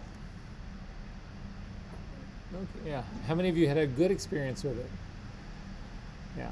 Do you do InDesign work at all? Are you a graphics person at all? I think InDesign work, but I do a lot of like full body like selections, composites. Mm-hmm. So it's just like the most concise. Oh, absolutely, absolutely, hands down. So most of you, your initial experience with a pen tool, whatever, is that it doesn't work at all the way you want it to work, and it's very frustrating, and it's the lines just start going all over the place, and it's a pain in the ass, and you hate your life. So I'm going to show you. I'm going to simplify the tool a great deal. I'm going to show you how to use it correctly, and then I'm going to beg you to do this. So I've seen people do this. I've done it. I did it before I learned the pen tool as well. People will go in and they'll try to paint selections, and so they'll paint a small edge using a brush, and the brush will go over the line. So then they'll change it to white color, and they'll paint in the other direction. And they just go back and forth working on this edge for hour after hour after hour. Nobody does that. Everybody just immediately goes to the pen tool. There are factories in India that do nothing but path work. So pen tool creates paths, P-A-T-H-S. I realize I have a problem, my southern accent, when I try to say the word path. Anyway, companies in India, that's just, it's like hundreds and hundreds of stations of people who are doing nothing but pen tool work. For the auto industry, for people who retouch cars, the first thing they do is they go in and they do a path for every single element of the car. And you think, oh my God, that's just got to be insane. It's insane. It's like hundreds of thousands, if not millions of paths that they create. Everything has its own path. Every nut, every bolt. If you have an antenna, every section of the antenna. But it's not just that. It's every highlight on the car has its own path. Every shadow has its own path. So, I mean, it's like everything. but it gives them the ability to have total control over this. So we are going to learn how to do path work. When you get in a jam, it's the single best thing that you can use. So I'm going to show you how to use it correctly. I'm going to show you a couple of cheats and hopefully simplify it enough that you will really take the time. Well, it's going to be your assignment, so you're going to have to get through these assignments anyway. But just realize that once you get through a little bit of experience with this, not a ton, but a little bit, it's the best tool that you can use for so many jobs, except the fact that the path tool or the pen tool is going to take you 20 minutes to build a selection, as opposed to thinking you can do it with a brush or a lasso tool or the quick selection tool and the refine edge. All of those, which will take you hour after hour to do, you should have just spent the 15 or 20 minutes using the pen tool and moved on. The reason I ask if anybody was doing InDesign is that InDesign uses paths quite a bit. Illustrator uses them even more. So pretty much any work done in Illustrator is done using Brazier curves, which is what pen tool really does, creates first. Okay, so with that being said, yes? Yeah, well, that's not going to matter right now, because the very next thing out of my mouth was going to be, do not try to do a path using a tablet. You will hate your life, and this is why. So when you go to do pen work, what you need to do is you're going to hover the cursor over a point where you want your pen tool to actually start. Typically an intersection of lines. It's going to hover over it. And so you'll be hovering over it with your stylus just a little bit off of your tablet. But then when you go to actually drop the stylus down, it will slightly move off point. And then you get really frustrated and nervous. The best tool to actually do pen work is a mouse. Way better than a trackpad, way better than a tablet. So mouse would be number one, trackpad would be number two, tablet, if you really hate your life, would be number three in there. So I've stolen the mouse off of this thing right here. That's what I'm going to use. So at any rate, the file that we want to open up, if you go to our session 3, I take it back, session 4, because that's the week that we're in. There is a file in here called viacom_path.tiff. If you can open that one up. So again, our session 4, viacom_path.tiff. So inside of this, as long as we're here as well, you need to also, I want to point out that there is a pen tool and path PDF in that very same folder. It will give you the setup instructions that I'm going to show you, as well as how to use the tool. So you're not only going to get it right now, you will have it, access to it in the video, but this PDF will walk you through every step that we're doing in here as well. So they're all sort of like connected. So I just wanted to point that out to you, so that it's instead of having to weed through the video and try to find the time where we're talking about this, you can simply open up that PDF and it'll work you through the whole thing. But anyway, I'm going to double click on Viacom to open it up. Oh, this is another thing, Barb. I kept getting color mismatch warnings on the files that you turned in. You need to check to make sure. Right now it's using your display D3 color space as the working space. You want that to be Adobe Photoshop, Adobe RGB. So are you Windows or Mac? Mac. So go up to, so it's going to be in your edit. Hang on one second, let me just open this. In your edit menu, down to color settings, and your RGB working space is showing up as D3 or P3, or you need to change your settings from North American, whatever it is, to North American Prepress 2. And then when you do that, is it still, it still keeps your display profile as something else? Yeah. Go ahead and say okay, and you're good to go. Yeah, it's not that it's just the files that I was turning in. I kept, every time I would open one up, it was saying, oh, it's embedded using your display profile, which isn't it's not as bad as sRGB, but it's not as good as Adobe RGB. Yes?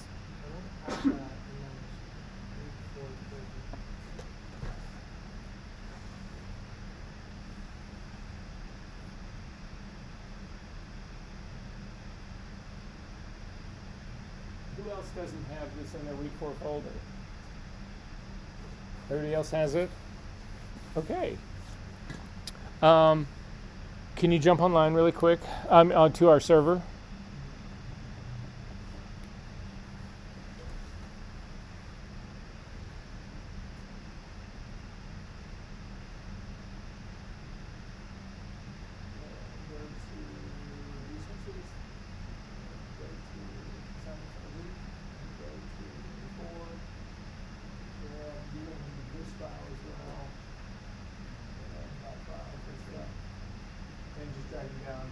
Either your desktop or put them in that folder, but that's where they're from. But you'll need the other one as well. Okay, so it's just a text outline of Viacom. Again, if you hold down your spacebar and the command key, you will typically, or your own Windows control key, you'll temporarily get the magnifying glass, and you can zoom in to the V. And you want to come in pretty good size like here. So again, mine's at, your screen may be different than mine, but mine's at roughly 400% here. That's the enlarged part. And we're going to work with the pen tool. So the shortcut for the pen tool is just the P key. It stands for pen. If you can't remember that, come over to your toolbar, and it's sort of almost, it's just a little bit more than halfway down. It looks like the nub of a ballpoint or of a fountain pen. If you click on the flyout menu of that, you will see that there is the pen tool, the freeform pen tool, the curvature pen tool, the add anchor point tool, the delete anchor point tool, and the convert point tool. You're never going to use anything but the top one. I just got rid of, there's 1, 2, 3, 4, 5. There's 6 tools on here. I just got rid of 5 of them. I just simplified this whole thing for you guys by 5-fold. You're never going to use the other tools. I've never used the other tools, never gonna. Don't need them. So, but the pen tool, you do need. When you select the pen tool, you need to look up at the very top in your options palette now and make sure that in the drop-down menu, it's set to path and not to shape. This is a sticky drop-down menu, so if you change it to another one, quit Photoshop, open Photoshop up again in 3 weeks, whatever you last had selected will still be selected. You need to make sure that it is the path tool. If we go across the top, you don't need to worry about making and all of this kind of stuff. You don't need to worry yet about these little icons that are sitting at the top. But what you do need to worry about is as you get all the way over, the thing that looks like a little gear, you need to click on that little gear and you'll get a drop-down menu. In your drop-down menu, the most important thing to set up is this rubber band. You need to put a check next to that rubber band. And then you can control the thickness of your pen tool, of your path. I typically leave mine at 1 pixel, but there may be reasons that you need a thicker, heavier line. And there's also a reason that you need to change color. So one of the reasons you would change colors if you're working on an image that is primarily blue and you're trying to draw a path that's also primary blue. It's very difficult to see. So you can change your pen tool to be any color you want. That won't change how it works. It won't change its effectiveness. It doesn't change anything except for the color of the pen tool. So I'm going to leave mine at that sort of bluish default color. And then finally, make sure that the check mark where it says auto add delete is actually checked on. And this is how you set your pen tool up to work. So I'm going to show you how to start the straight line portion of this really quickly, and then I'm going to ask everybody to do this as well. But the way the tool works, right now I have not only got the Viacom on here, but I've also got guidelines on here. Do you guys have these very clear, sort of like, okay.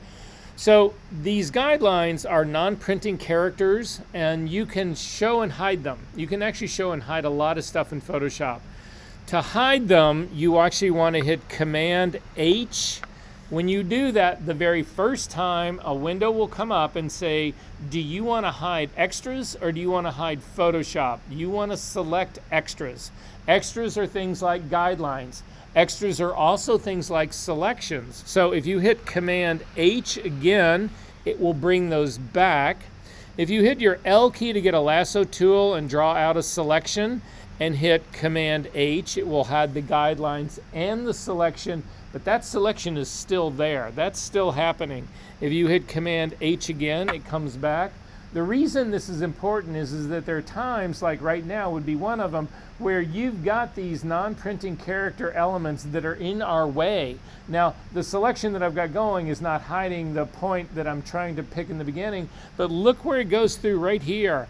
I'm going to struggle trying to get that exact point where this is, because the guideline is hiding that top part of the V, and the marching ants is also hiding that top part of the V as well. So I'm going to hit Command D to deselect that, Command H to get rid of those guys, and then this is how the pen tool actually works. You should have crosshairs. If you've got something that looks like that little pen nub, you need to let me know, because we need to change that. This little pen nub is not detailed enough for you to do serious pen work. So everybody's got the cross instead of something that looks like a little pinpoint. Okay, so with that selected, you come up to the intersection of where the top line of the V and the first slant down meet, and you click once, and it puts down a point. Then as I start to move, we're not dragging now, you're just clicking and letting go. So if you're on a trackpad, click and let go. It will leave that point down. As we start to come down here, the line that's actually being drawn out, this is the rubber band line. So the thing that we changed up here when we said, so here, look at what happens to me, and then we'll move on. I'm going to come down to the point of the V down at the very bottom, and I'm going to click again and put down another point. If I turn off the rubber band, you will see that that line, I don't see it anymore. As I come up here and do my third point that's going to be at the top intersection and click, I still get the pen tool, but I lose the benefit of the rubber band, which helps me line that point up to be exactly on the edge that I'm looking for it to be. So that's why I strongly suggest you leave the rubber band on. And then I'm going to come over to the next part, click, down to the center of the V, click, up to the top, click, and then finally, if you bring it back to the starting point, the cursor changes into a pen nub with a little circle next to it. This indicates that you're completing the path, and simply click, and this is now your path. So yeah. Yes, so if you make a mistake, this is the best thing that you can do is go back in history.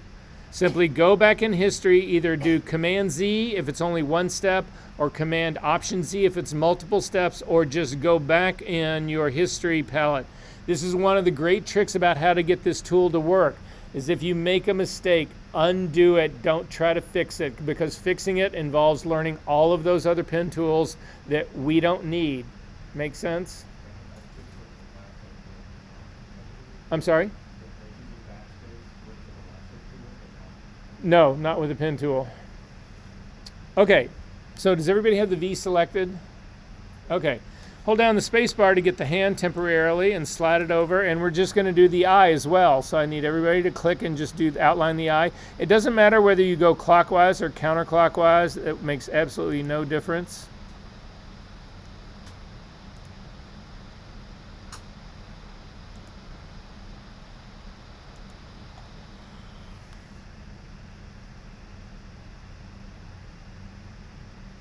All right, everybody got the eye? All right, at this stage of the game, I want to go to the path palette. So it's sitting right underneath the layers palette. That's if you're still using our retouching workspace. If you click on that, you will actually come out and you will see that on your path palette, again, this is another reason I use the large thumbnails for this. If you want the large thumbnails like I've got, click on the little three menu item that's all the way over to the far right-hand side. Click on that the three lines in the menu that drops down, do panel options, and in panel options, select the radio button next to the largest of the thumbnails and say OK. You'd be shocked at what you can actually see inside of these things. But at any rate, everybody have this thing and it says work path, right? The problem with work path is that work path is temporary. And so I want you to actually click underneath work path, and you will see that the path itself is no longer selected. And now I want you to actually start to outline the A. So if you click once on the A, what you'll notice is that you just lost the V and the I, and you've now got a brand new thing called work path. It's going to start tracing the outline of the A alone. This is not what we want. So this is the thing about work path. It is temporary. And unless you start to save your paths, you can lose everything that you've done on this guy. For me, I'm going to go back in history where you can see in my history palette on the left-hand side where the last version of it says close path. I'm going to click on that. That is now giving me my V and my I back. At this stage of the game, I want to save the V and the I. You simply need to name this, so it cannot be called work path. It's got to be named something else.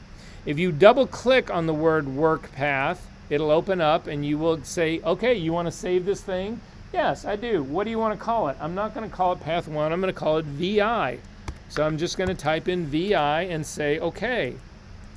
And now when you do that, you'll notice that the path now is named VI, not work path. Now we're going to do the exact same thing. I'm going to click underneath this to deselect V and I, and I'm going to start my A. So I'm going to click on A, and now you can see it creates a new path called work path. V and I are already protected. They're going to be saved. If I save this file, close it up, open it up 10 years from now, that V and I path will still be there. Anyway, I'm going to come up to the top and you guys can go ahead and do the entire A.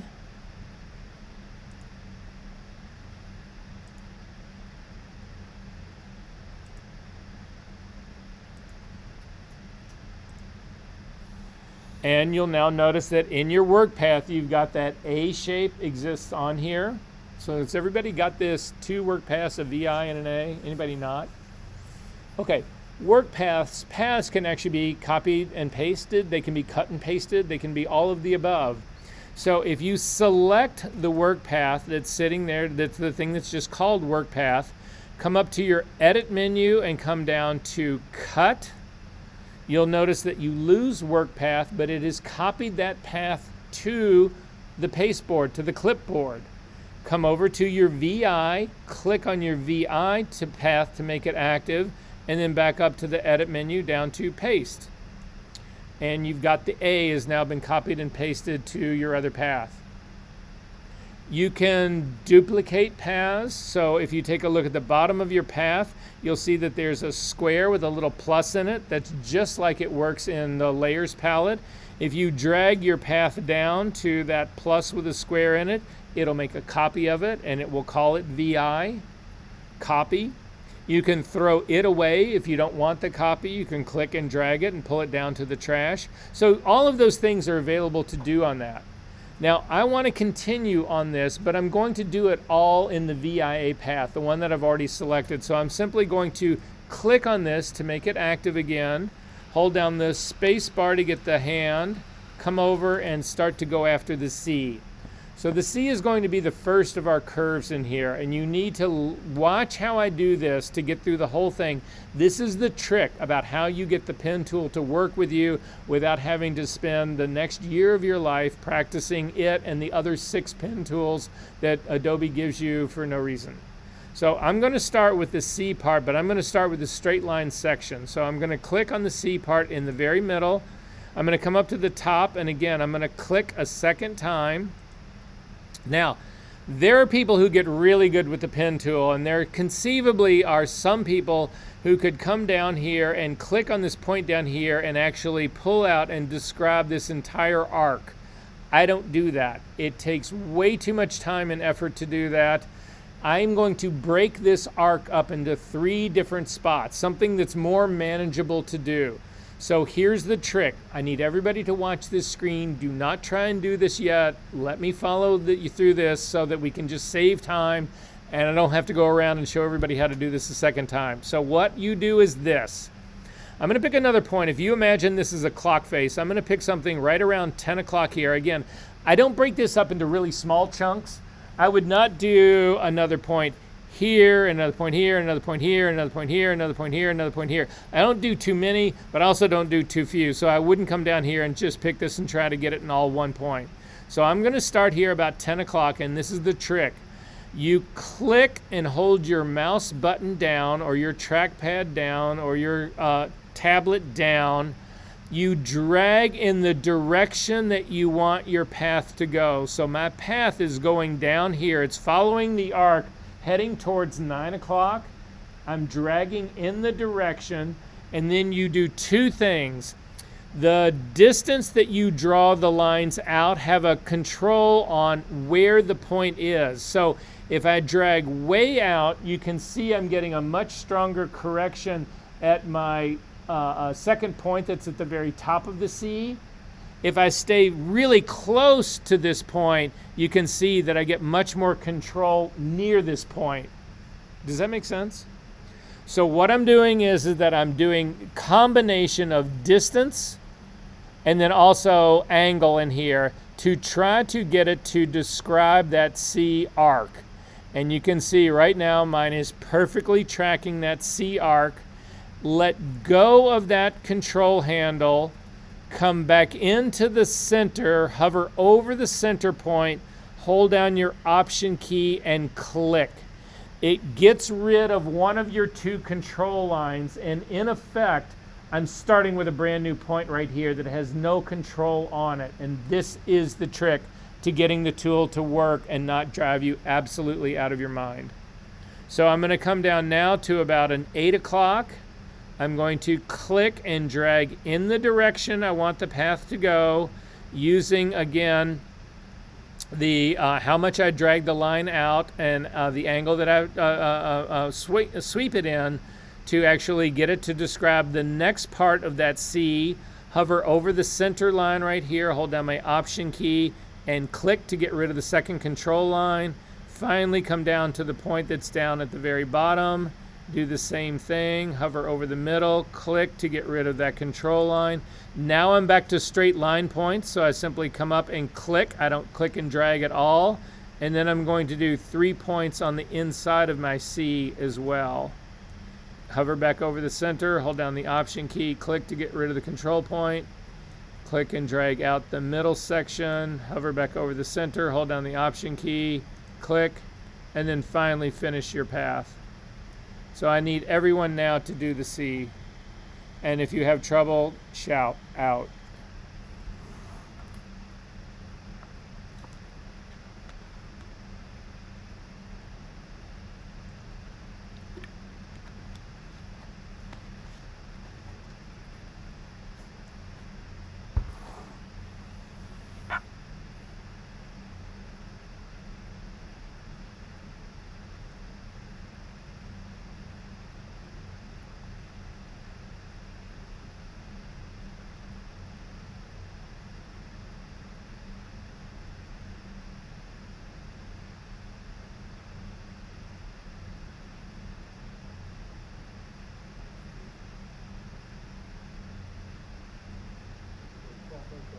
We want to adjust the points to remain just.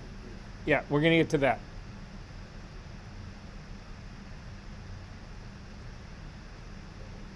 How are you guys doing?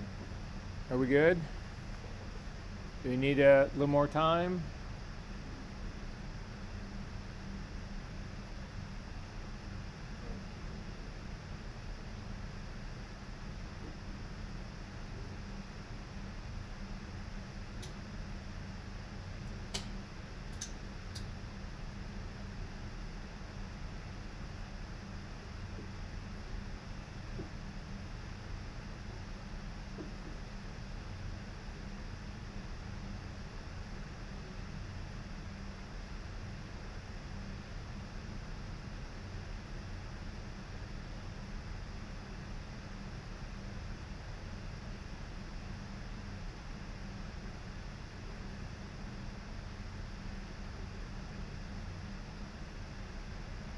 So is this working for you guys, or is shit going like wild and crazy and you're like, and not working?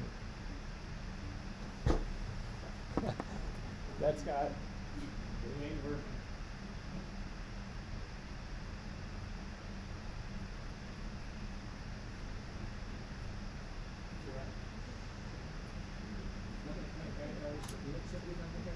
Click right there. Click, no. You just click in the straight lenses in the direction. And then click and drag in the direction. Use that. Then cover back over the side. Hold on. Click and drag in the direction and it's taking off. Look at the actually it's on the line. And that's another middle. And then that should be in the this is nothing to go all the way up there. This is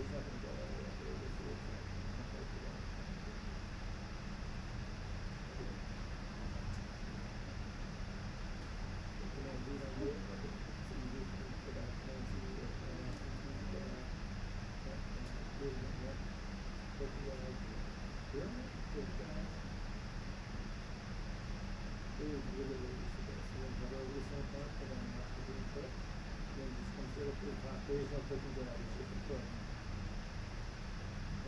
And then you're back to clicking down.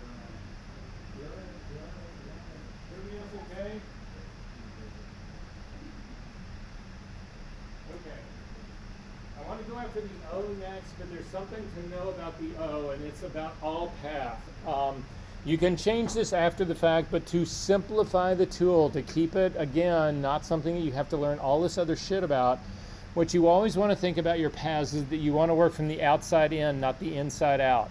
So we're going to do the O right now. You do not want to do the O, that you don't want to do the center part of the circle first. You want to do the outside first and then the center part and the end part.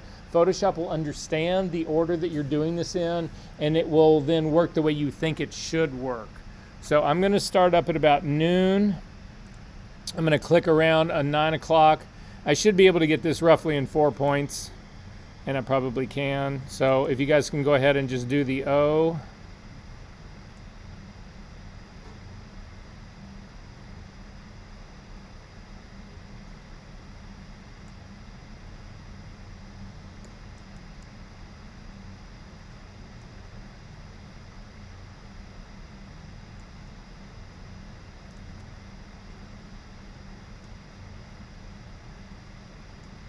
And then once you complete the outside, simply start the inside. You don't need to do anything else.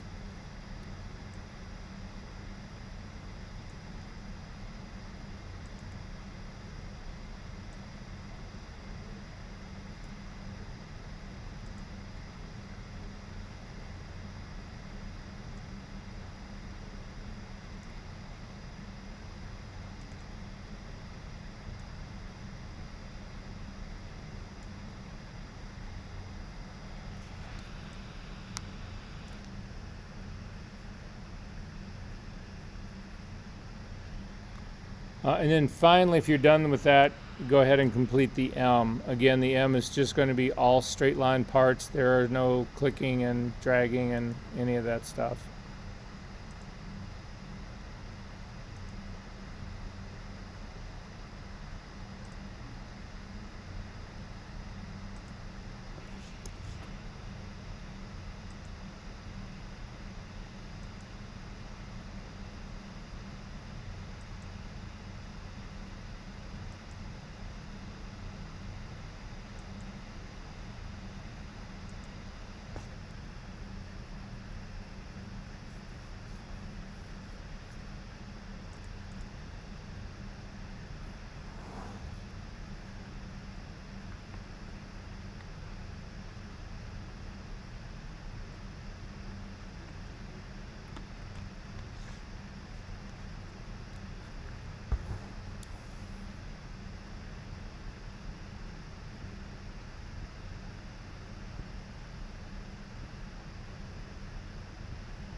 Are we doing okay? Are we good? You just need to make sure that this thing is not called work path. You can also, if you wanted to start another path without doing any lines on it, again, go to the same three, the drop-down menu part. You can come down and say, I want to do a new path. And it'll say, what do you want to call it? And I'm just going to say, oh, let's call this path number 2. And say, okay, and you'll see it just adds another path for you right down here, and you can work on that one as well. I'm going to throw that one away. You can also do other things here. With the path selected, you could actually duplicate the path. You can delete it.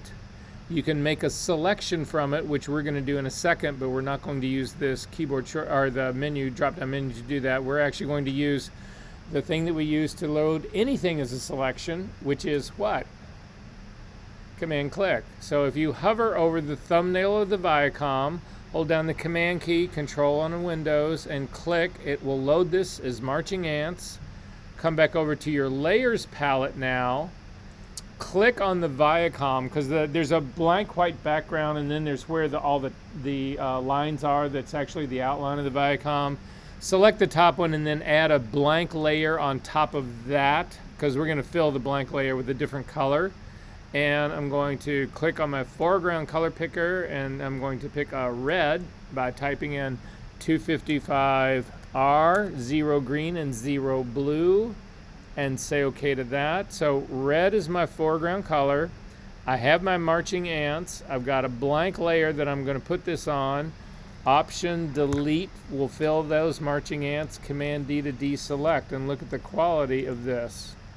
There is no way you can do this exact using quick selection tool, object selection tool, magic wand tool. It doesn't matter. All of those. None of this works as well.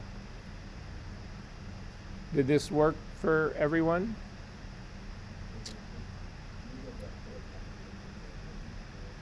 So you have the marching ants, correct?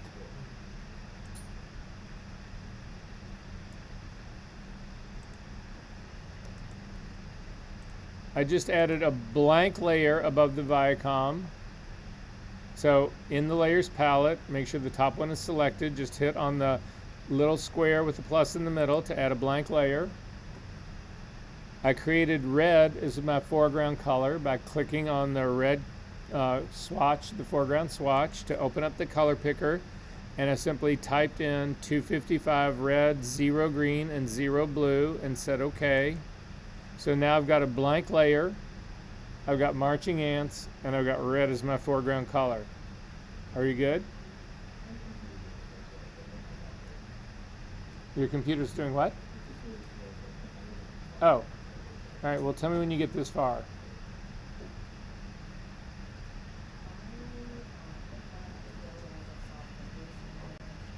So you've got soft edges on the selection? Yeah, so here, this is a weird thing, and it only shows, it doesn't show up in many of them. If you go to your path palette and click on this drop-down menu and come to, I take that back, hit Command D to deselect. Go into your path palette, select the path that we've actually been made to make it active, and then come down to your drop-down menu and come down to Make Selection, and it'll open up a dialog box for you, and there's a feather radius that should not be there that's in there. You need to change it to 0. And I don't know why they bury this shit so deep, and I also don't know why they give it a positive number, but it's maddening. I mean, if you don't know this trick, because you would think that it would be somewhere in the selection tools up in the utility bar. Well, it's not. All right, Max, are you there?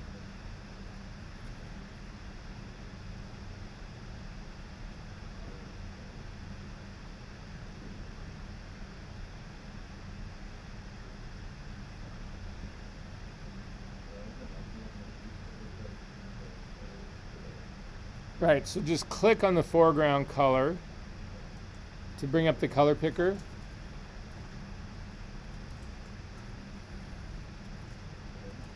And then type in 255 for red, 0 green, 0 blue, and say OK. It gives you a pure red as your foreground color.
show you.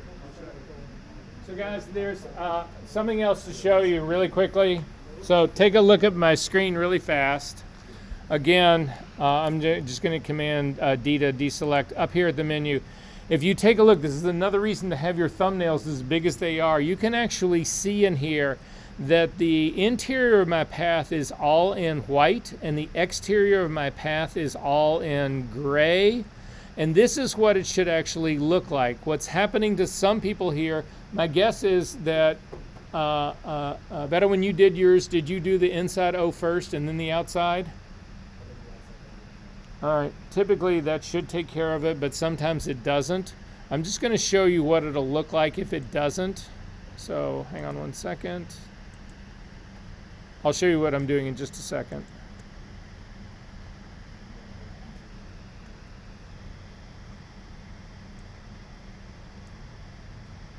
So this is what's happening to, this is what happens to a couple of people here, is that if you take a look at this, you'll see that the center O is no longer transparent, or it's no longer showing that gray through here. It's actually a solid white as well. So when I load this thing as a selection and I come over to my layers palette and I go to fill this, this is what happens. I don't get that center O part in there. Command D, Command. So instead, what happens is this. In your path palette, you need to select two paths. To select a path, so we're going to get to this part. To select a path, you need to make sure that the path that you want to work with is active. So again, this path is now active. It's highlighted, and you can see all the little blue paths that are in here. If you come over now, the other tool that you use to control all of your path work, all your pin work, are it's this black arrow that's right underneath the T. So the T in your toolbar represents text. The thing that controls paths there's an arrow that's right underneath this. By default, it's a black arrow. If you click and go to the drop-down menu here, you'll see that you have a black arrow called the Path Selection tool, and then you have a white arrow called the Direct Selection tool. I want you to select on the Path Selection tool first, and then come over. Again, I'm going to go back over to my V in all of this. I'll get to the nesting the O in just a second. But if you come over for the V part, you can actually click on the path, and you will notice that it gives you all of the points of the V, and they are all dark blue, or they're all the same color as the path. Now if you actually click this thing, you can actually move the entire path around. So this is a way to move a path completely around wherever you want it to ultimately be. I'm going to hit Command Z to undo that, to bring it back to its original point. If you go to the next point, the Direct Selection tool, it is now a white-headed tool. And now again, if I come over, I'm going to click outside. I'm going to click underneath my path selection to deselect everything. Then I'm going to come back on my path and select it. And then with the white arrow, I'm going to come over to the path and click on it. And what you'll see now happens is that all of the points now are white. So now if I actually click on any one of these points, I'm going to click on the one that's sitting up at the very top. So you can see now I've got white points. They're basically transparent is what they are. But one of them is actually solid. I can now click on that solid and move it, and everybody else is locked in place. All I'm doing is actually fine-tuning this one so that it gives me exactly where I want it to be. So I'm going to zoom in on this. So this is a way to clean up your points if they're slightly off. So you can see this one's still slightly off, so I can simply goose it in a little bit. So that's now perfect on that corner. The other one, and yours are going to be different, but the other one, I'm going to go over and fix this other one now right here. When I click on it, look what happens. It turns blue, but the one that was originally there goes transparent, telling me that this one is now locked into place, and the only one that I can move is this one that is that solid blue, and I can actually tweak that in to actually get that a little bit better. I can do the same thing with the one that's down in the trough. So this is just a way to go back and fix your work. Some people do really sloppy paths to begin with and then only do this to fix stuff at the end. That seems to me to be just taking shit to just making things, it just takes longer. Are there questions about this? I'm going to go to my second one, the eye. There's a lower corner one here that needs to be fixed. Again, I'm simply going to click on the path with my white tool, click on the point that I need to move, and shift it down to fix that. Everybody else looks good. I'm going to click on the A and do the same thing. It actually needs the points at the bottom need to be cleaned up a little bit. Okay, and then finally I'm going to go back to my O, which was the problem that I've got, and you can still see it right here. If you go back to the black selection tool, the path selection tool, and click on your outside path, it will select all the points. If you hold down your shift key and click on the center one, both of these now are selected. And then you come up to the icons that are sitting up at the very top. The one that we are looking at is the first of the icons that's to the left. This is how multiple paths intersect with each other. Click on your drop-down menu and you can see right now Combine Shapes is selected. I can't tell you which one of these works. I can just tell you what you need to look for to see. If you click on Subtract from Front Shape, you will see that the entire, both of those paths simply got grayed out. So this is not the solution. Command Z to undo that. Go to your next one down. Intersect shape areas. Click on that. Everybody but the M gets kicked out. Command Z to undo that. That was also wrong. Click on those two again. Come down to Exclude Overlapping Shapes. And now the Viacom is exactly the way you think it should be. Hover over the thumbnail of Viacom, hold down the Command key, and click, loads it as a selection. Go back into your Layers palette. And again, I'm just going to hold down Option Delete to fill that with my foreground color. Command D to deselect. Double click on the hand to kick back out. You can't do anything better than this. Is this working for you guys? Okay, a couple of other things to think about really quickly. I'm going to leave the Viacom here in red. I'm going to go back to my path palette right here.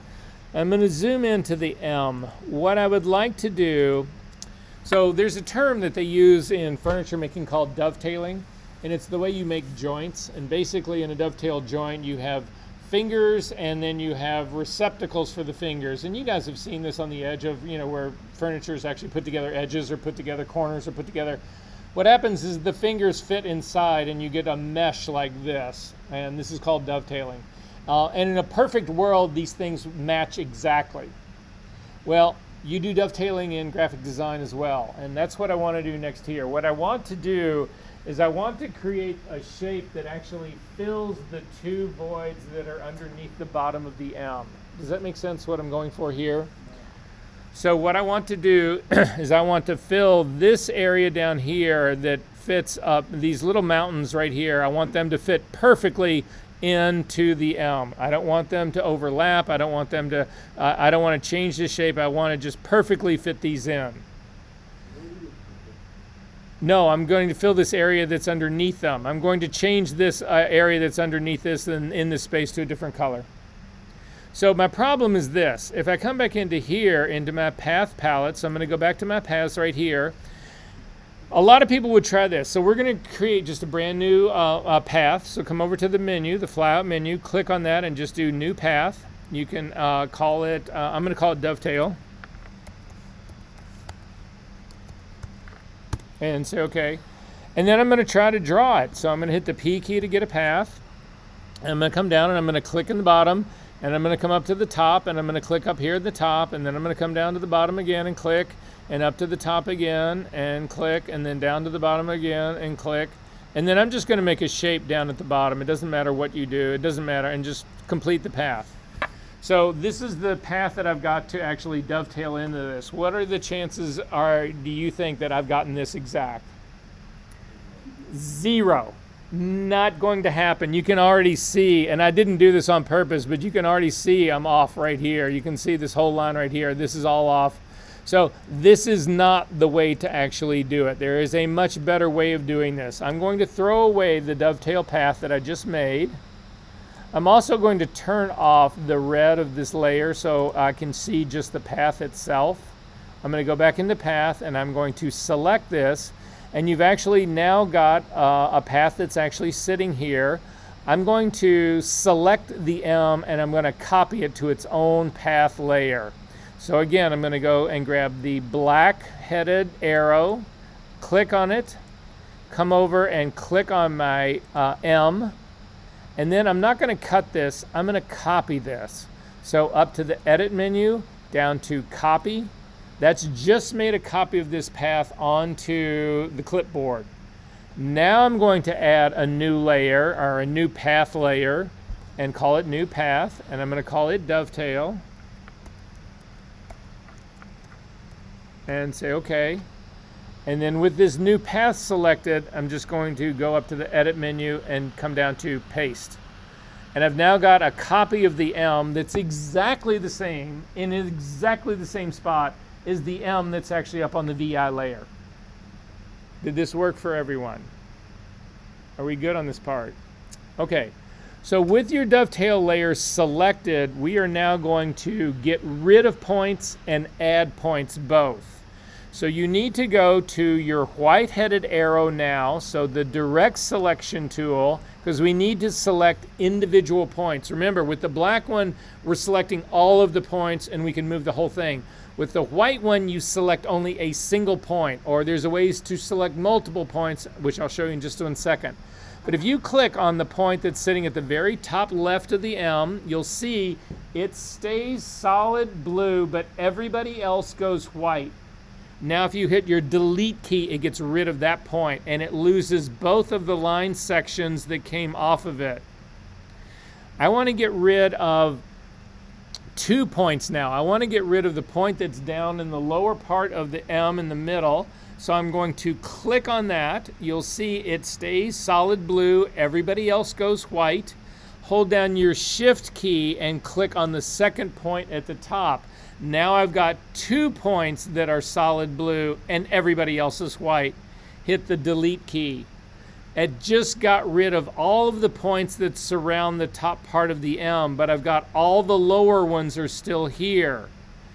Hit your P key to get the pen tool again. Hover over, I'm going to hover over the point that's on the lower left-hand side. You could also do the point on the lower right-hand side. It doesn't really matter.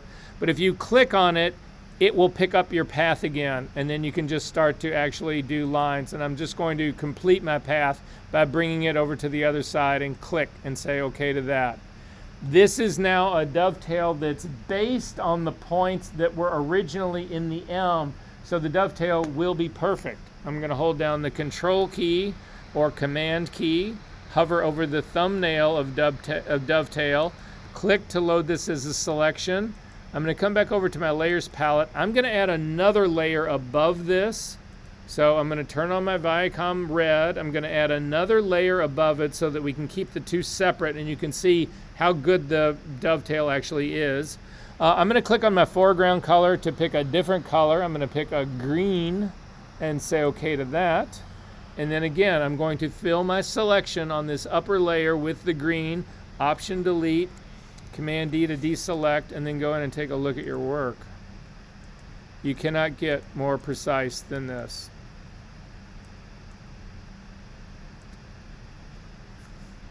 Questions about this? No. Okay, so let's actually put this to use. If you've done all this work, you can close this up. You don't need to save that.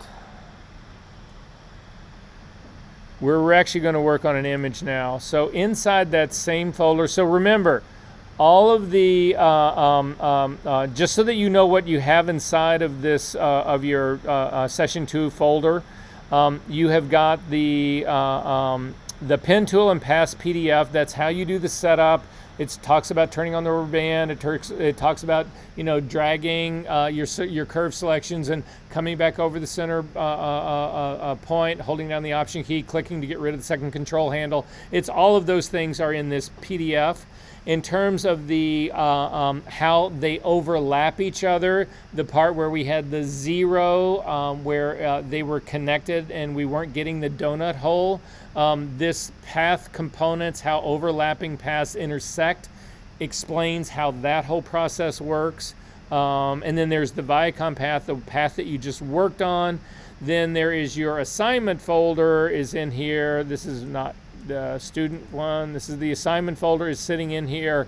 And then there's another folder in here, and I'm not sure what's actually in this guy. Let me just see really fast. Yeah, I don't really care about that part. Okay, so the image that we're looking to work with right now is this. It's an image. The name of it is capital M underscore 7027 underscore 02191.cr2.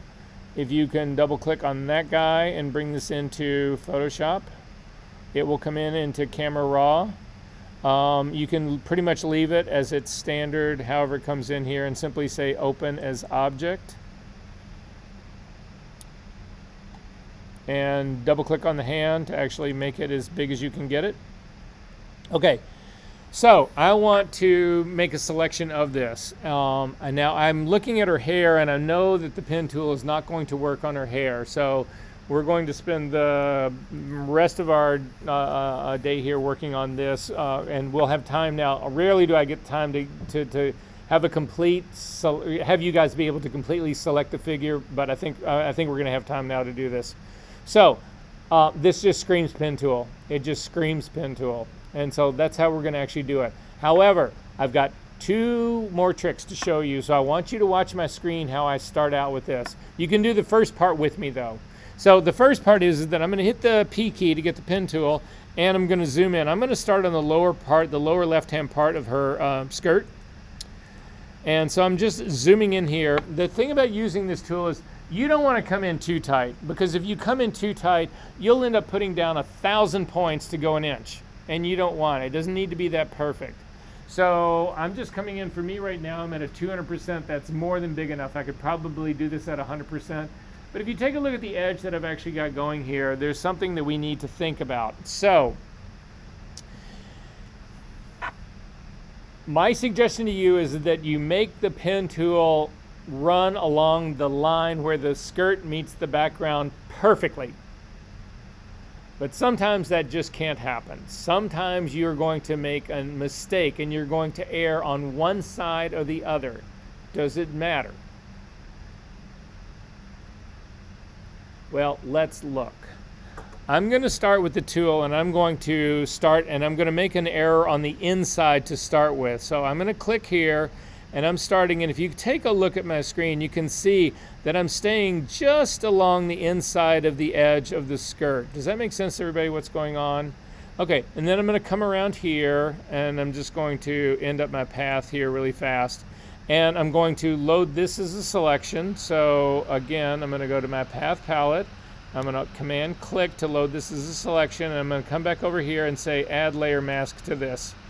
And can you tell I have fucked up this line?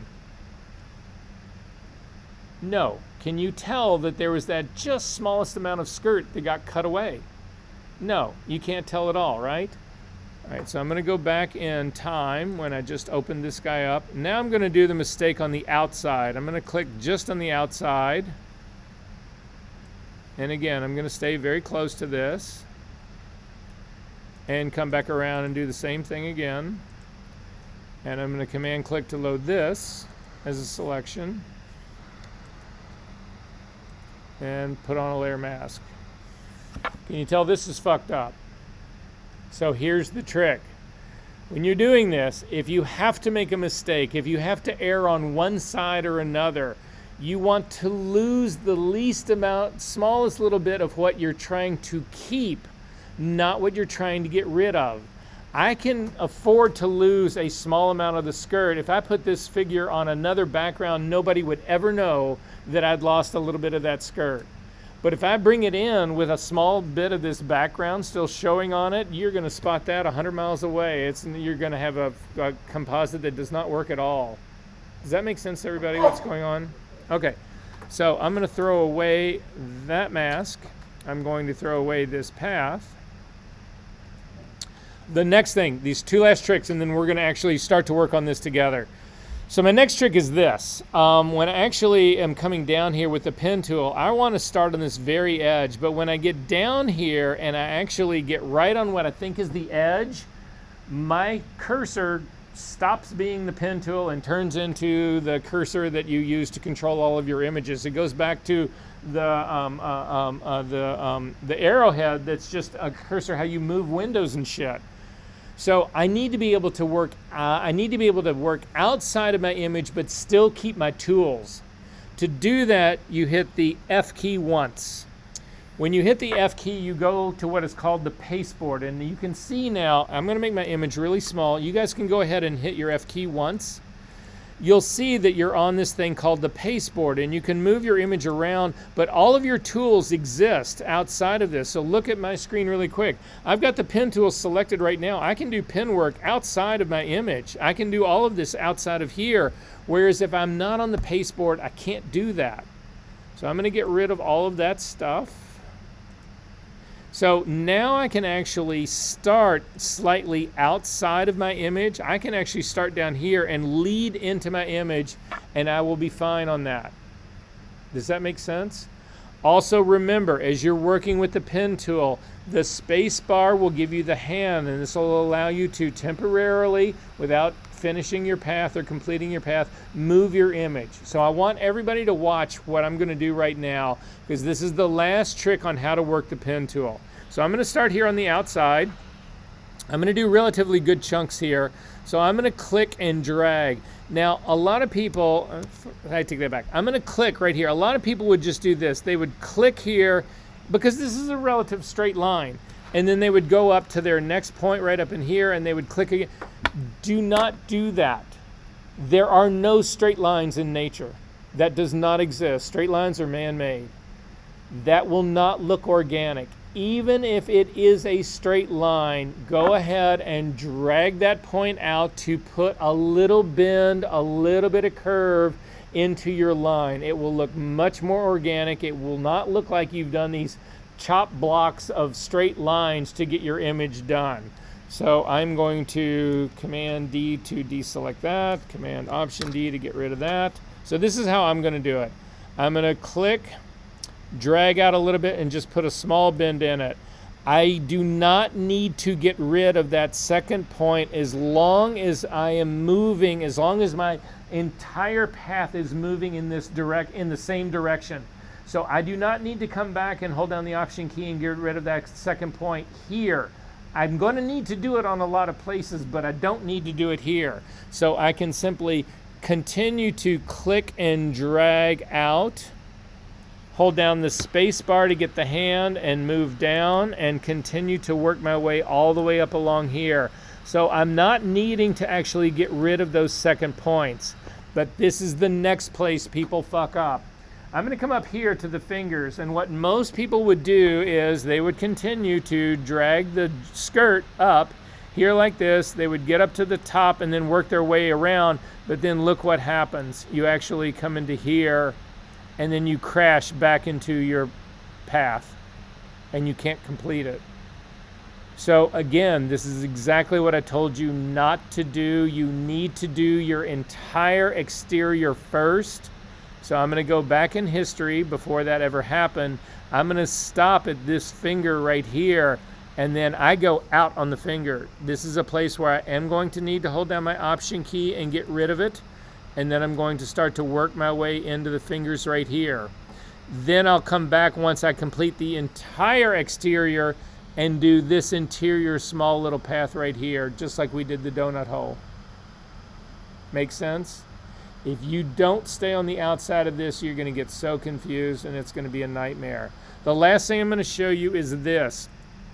Again, this is an image that's a little bit soft focus. There's motion in it as well. I'm not going to worry about that part. What I am going to worry about, though, is the intersection of this finger right here. So a lot of people would simply come in here and click to put down a point and then shoot right back out again, and you have this perfectly sharp V in here. Look at your fingers. Is that sharp? No. there's a curve between every single one of them, and you need to put that curve in there. It's not this sharp ass point. So I'm going to hit Command Z to undo that, Command Option Z to continue to undo that. I'm going to come up here, I'm going to put down a point right here, put a small little bend in my line leading up to it. I'm going to go to the other side, click and pull out. Can you see that? Can you see this curve that I'm putting into this? This is the way your fingers work, regardless of what the image looks like. And then I'm going to continue to, again, work my way out here to get out to the outside. All right, are there questions about this? Okay, this is what I need everyone to do. I'm going to go ahead and do this with you as well. I need everybody to start on this image on the same side that I'm starting on, and you need to work your way all the way up till you get to this part of the collar where the hair just touches the collar, and then stop. Are we good on this? All right. I'm going to take off and do this with you.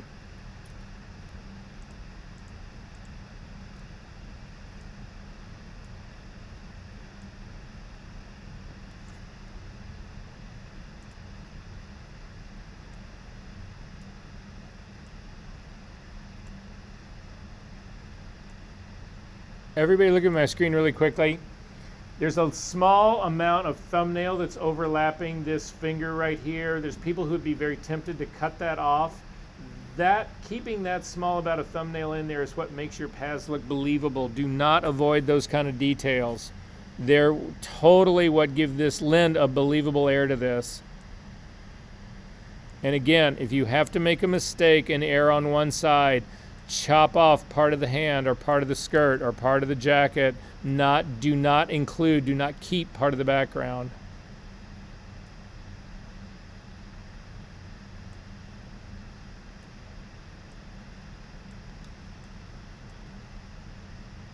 Oh, one other thing I want to show you really quickly. You'll probably hear this. So where are you looking to drop your points? Everybody look at the whiteboard so they can click right here. So what you want to do is you want the tool to do what it's really good at. The tool is really good at doing curves. So you need to leverage that. So I'm always thinking, I always call this mountains and valleys, mountains and valleys, mountains and valleys. So we look at mountains and valleys. What you want to do is you want to use the tool to describe the curve. And what that means is that you would put a point right here and another point right here so that the tool can describe that curve. What you don't do is you don't put a point here and a point here and try to then get this part of the curve done and then this part of the curve done down here. That is wrong. This is the worst thing that you can do. The tool excels at doing these curves. So you're looking always to put your points on the sides of the mountains, or the sides of the valley. Works the same way going down here. You want this to actually be able to describe that curve, right? So it's always mountains and valleys, mountains and valleys. You're seeing I'm doing the same thing.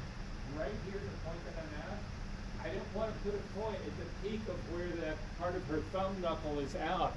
I do not want to stick a point out here in the middle. I want to put a point here on this side and another one on this side and let the curve actually get described here. Make sense? Yes, sir.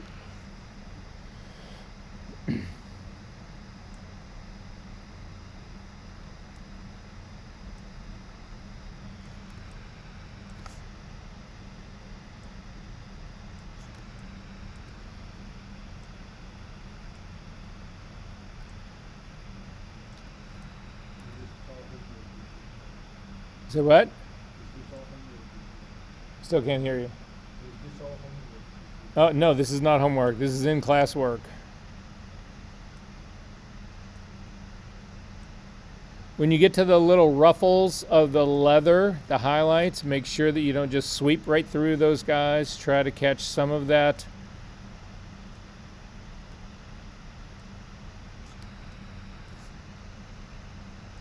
You know, some of the folds that are in the leather.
When you get to the hair part, stop. We'll let people catch up.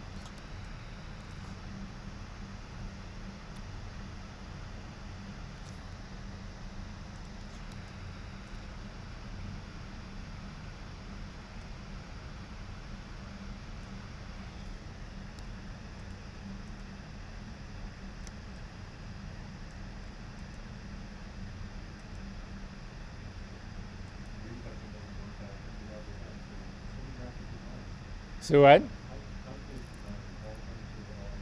Oh. You know, the thing about it is that it's frustrating for me anyway. I don't mind doing the work. I don't mind how monotonous it gets, but it demands your attention the whole time. You can't, it's not like you're doing something else that you can, I don't know, watch some video or TV or, you know, your neighbor across the way or whatever.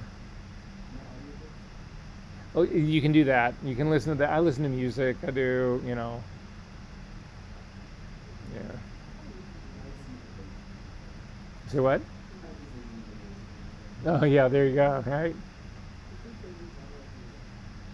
Oh, for me, I do completely different things depending on. So for me, I start out my day in the studio, mostly electronic, but I end the day on metal.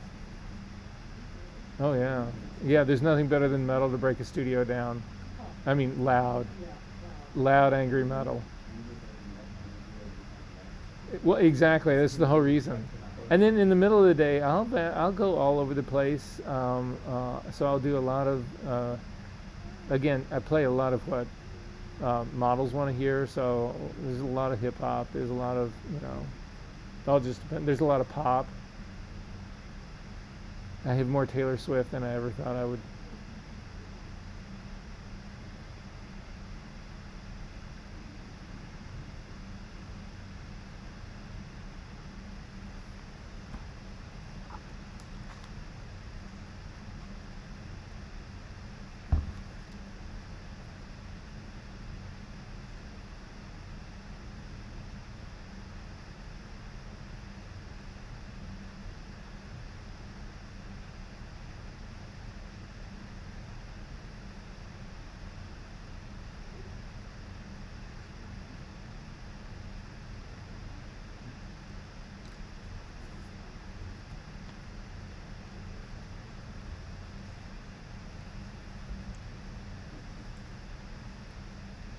How's everyone doing?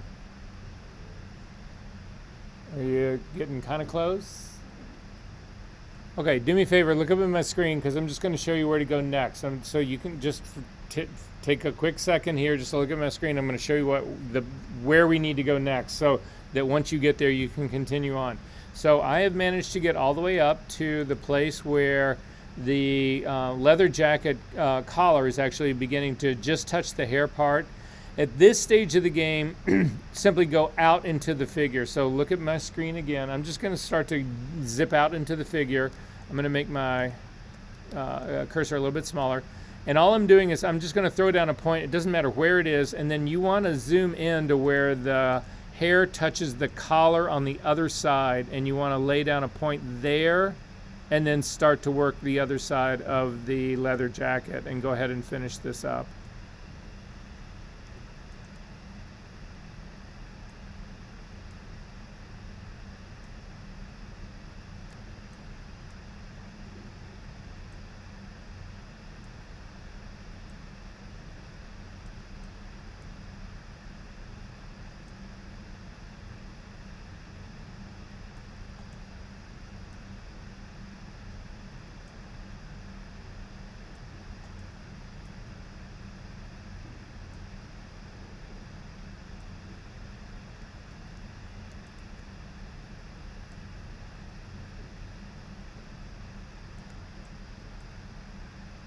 So then look at my screen one more time really quickly. You'll see now I've gotten to the edge of where her sleeve is going out. When you get there, go all the way out into the pasteboard. Don't worry about this. Photoshop understands how to handle all these points that are out here. So I'm going to work my way all the way down so that I can come up and attack the bottom part of her sleeve easier than trying to come in from the top. And again, the points that are outside on the pasteboard have no impact on your path at all.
And when you complete this thing,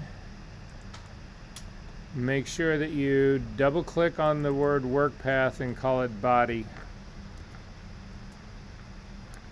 so that we don't lose it. And if everybody remembers, there's that small little place by her left hand, that sort of small area between those fingers. You need to actually make sure that you path that out as well.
And if you've done all this work, go ahead and save your file.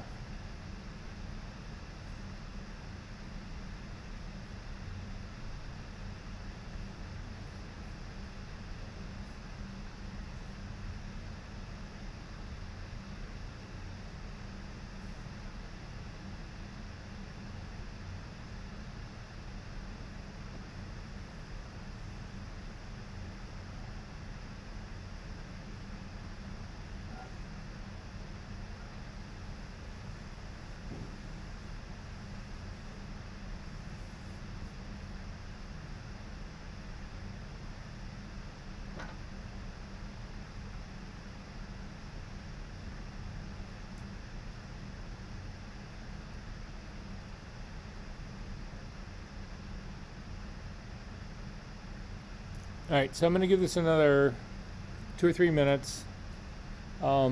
If you haven't finished, that's okay. Hopefully you managed to at least get the left-hand side. If you can't get the right-hand side because we're running out of time, whatever, you can just do a big selection on the right-hand side. So you'll see the quality of the edge on the left-hand side when we go ahead and make it. But like I say, I'm going to give you another 2 or 3 minutes to sort of begin to wrap things up a little bit because we've still got work to do.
Absolutely. Yeah, absolutely. Absolutely. And you could actually select each letter, load it as a selection, jump it to your own layer, and then completely fill this out, and then place your letters in where you want. And just shift the inside of the layer. Yeah. Well, but again, you need to get rid of this once you get all of these separate to their own layers. Go ahead and do one. Select the layer out. Sure. Zoom in a little tighter though. And just do the eye. And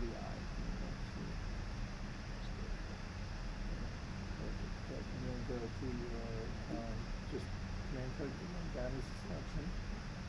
Go back to your layer. And then we're just going to jump this horizontal layer command click. And you can see now if you turn off this bottom one that your eye is sitting on the top. So then go back down to this bottom one. Duplicate this whole layer because we're going to get rid of all this text. Okay, I'll do the whole thing. And then just cover over this area. Just do a selection of this area with the bigger than this. Go outside this. Now select. You can do a pen tool or just lasso tool. And you need to load that as a selection. You can do that to cut out. You can do it with that. Into your layer selection. So on this one, where you're going to get rid of this stuff, you're just going to remove this. So come up to the healing brush.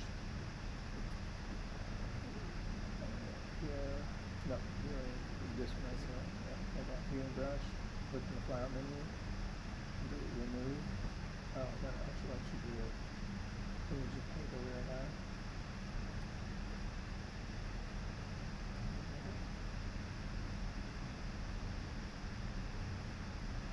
And turn off. No, your eye's still on. Turn that eye off. It's gone now. Command D to deselect. And then turn the eye on. And very top. Hit the D key, move to on, and put that down where you want. And you just do that to each letter. Okay, you guys sort of in a good starting. Like I said, if you haven't finished the thing completely, simply come over to the right side of her body. Just do a big circle all the way around using points on the outside on the pasteboard, and then get back to complete your path. So this is the beginning of our path right here. I'm going to load this as a again, I've named this thing body. I'm going to load this thing as a selection, cover over the thumbnail, hold down the command key and click. You get the marching ants, and you can see exactly what I meant about the points that sit on the outside don't matter anymore. They've actually gone away. It totally understood the selection that we wanted it to make. However, I'm going to actually use this on my layers palette. I want to show you something here really quickly.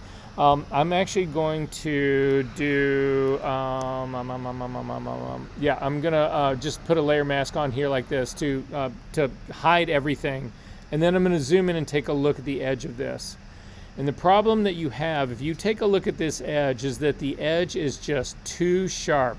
This tool works really well, but it's too sharp. This actually, everything about this image now that I'm looking at looks cut out.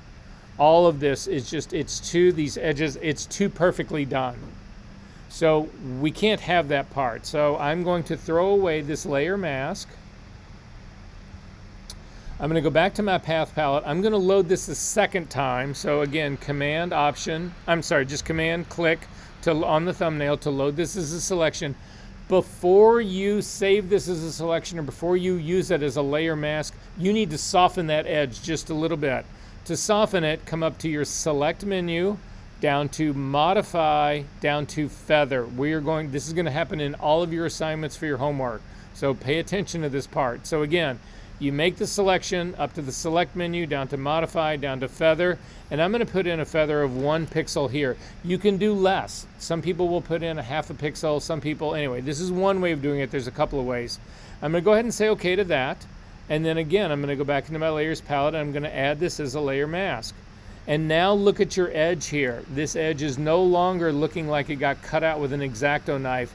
This has actually got just enough softness that this is going to fit in beautifully to use this as anything else. So if we take a look around it, all of the stuff around it. However, it didn't pick up my, it didn't pick up my internal path part here. And it's actually there. It's just, again, it didn't do the part that I needed it to do. So I can fix this later because we don't have time to do this right now. But at any rate, does that make sense what's going on here to everyone? Did that part work? Okay.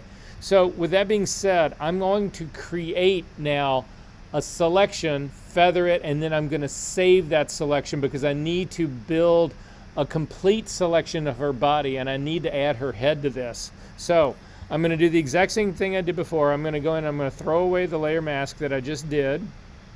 I'm going to come over to my path palette. I'm going to hover over the thumbnail of the path, command click to load this as a selection.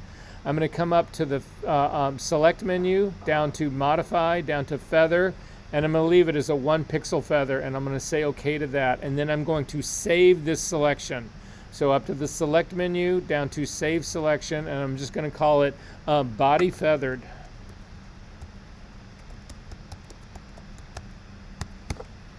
So that way I know it's slightly softer than the path selection that I made originally. So Command D to deselect. So now if you take a look in your channels palette, you'll see that bodied feathered is an alpha channel. It's sitting at the very bottom. If you click on it to take a look at it, you can actually see that it just has no head on it. We need to add the head on this. The problem is we can't use the pen tool to add the head. What can we do though to build that head selection? Say what? Yeah, I'm going to do channels. Again, you guys did all that work with Sunny. There's a number of strategies that we could do for this. We could try all sorts of things, but channels is going to be the best one, or at least I hope it is. So I'm going to inspect my channels. All I'm looking for is to separate really her hair. Her hair is that whole part that I need to add to this.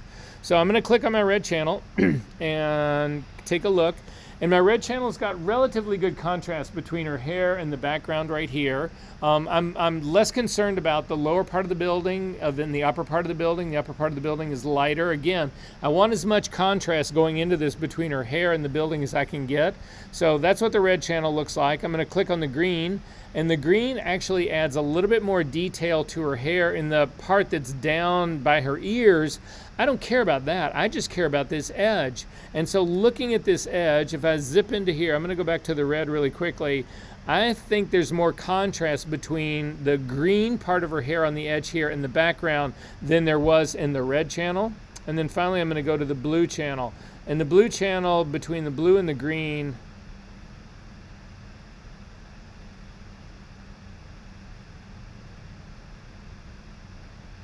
actually, I think the blue channel is the winner in all of this. You can actually put points down and look and see what the building reads. In the blue channel, the building's reading is a 62. I'm sorry, in the green channel, it's reading as a 62. In the blue channel, it's actually reading as a 63. They're really close to each other. So anyway, I'm going to do it using the green channel. So I'm simply going to duplicate the green channel by dragging it down onto the square at the bottom of the channels palette that's got the little plus in the middle. It makes a copy of the green channel. I'm going to double click on this, and I'm going to call this head temporary, or head temp. I'm only going to use this to build the selection. I'm not going to keep it. So I'm going to do exactly what we did when the very first time I showed you this, when we did that Hair Fantasia one. I'm going to come up to the eyedropper tool, click on the lower right-hand corner to get the flyout menu, and grab Color Sampler tool. I'm going to come over here. I'm going to zoom into her hair right here. What I really care about quite a bit here is I'm going to put one color sampler down on the white part of her hair, and then I'm going to do another one on that sort of like lighter of the background tones that's sitting kind of right behind that area right here. So I've got a 1 and a 2 that are back there. I'm going to click on my info palette, eyedroppers. I'm going to click on the eyedropper on my number 1 point and change this to an RGB readout. I'm going to go to my number 2 and do the same thing. Give me an RGB readout. And yes. If I can get this lighter side to go black, the area that's right next to it that's darker will already be black. If I click the black side that's already darker and get it to go black, this lighter version will still be a lighter gray, and I'll still have trouble with that. Does that make sense? Yeah. Okay. So, still working on my head temp. I'm going to bring up the levels dialog box, Command L. Again, it's levels as adjustment, not adjustment layers. If you can't remember the Command L, it is the image to adjustments, levels, Command L. And then again, I'm just going to watch my readouts here. I'm going to grab my white point first and drag it back till I get close to 255, but not quite there. I'm at 254. Go to your arrow keys and start to tap in. It's your down arrow key, gets me to 255. I'm then going to grab my shadow slider and start to pull it over. Again, I'm just watching my readouts, my after readouts on my second point. And I'm going to continue to crank those over until I get close to 0. I'm going to stop. I'm at a 1 right now. I'm going to go to my arrow keys again, tap in just to get to 0. Look back over at your original point and make sure that when you changed your shadow point that it didn't impact your highlight point. Every now and then you're going to have to go back, and every now and then it'll drop your highlight point down back into the positive range, so you'll end up back into a 251, 252. You need to go back and reset that to make sure that these all work. I'm going to zip back out just a little bit and take a look at the action that I've got. I can see that there's this like, I always think of them as like kitty ears. There's this like triangle white thing that's shooting up out of the middle of her head. I'm not going to worry about that guy right now. What I am looking at is everybody else around here. I'm looking at the hair edges and all that kind of stuff, and I'm feeling pretty good about this. This seems to be working pretty well for me, so I'm going to go ahead and say okay to this. Before you say okay, use your preview button to turn it on and off and see, are there really beautiful, fine little pieces of hair that you're really losing? In my case, I don't feel like I'm losing any of those things. It all looks good to me, so I'm going to go ahead and say okay to that. Then I am going to go to my tablet.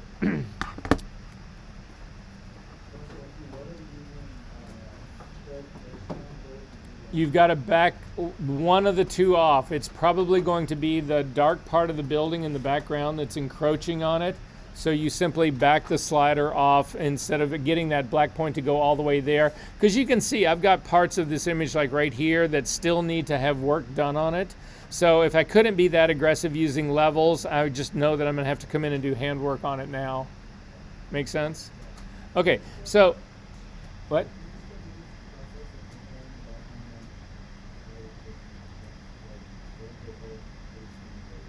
I'm sorry, what? You're looking for something else, and if they're both gray tones, then you abandon this whole channel part and you go after it looking at color selection or select and mask, because what we're doing right now is we're dealing strictly with tone. We have no color information in this at all.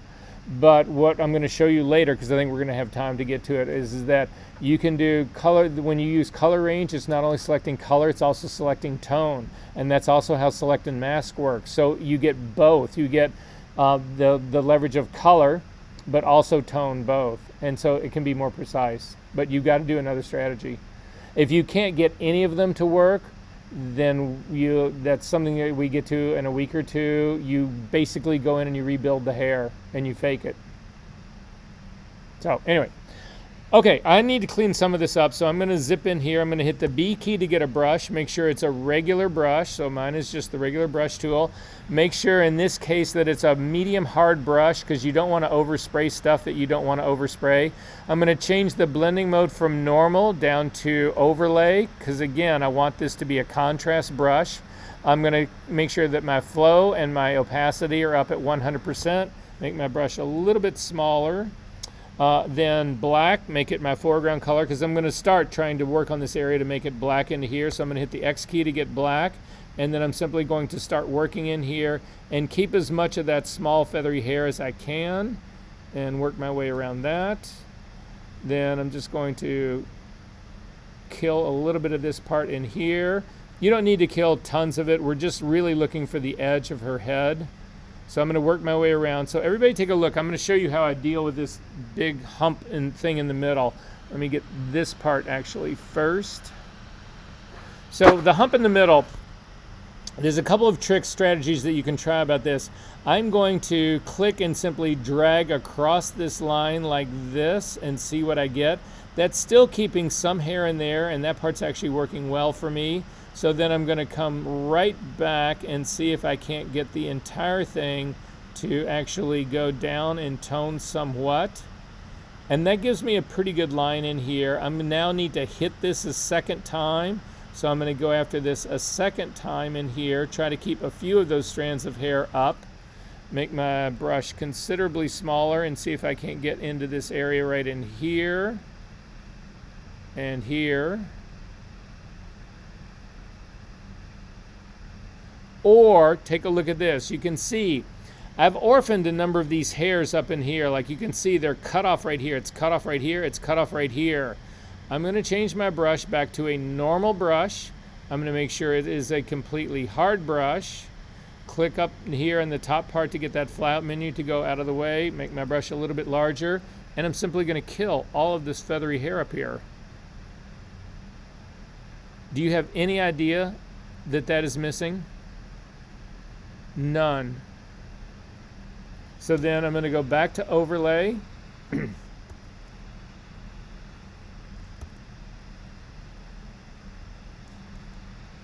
And work my way down. So this part of the hair, I don't even need to keep all of that. I can just leave that where it is. This part in here.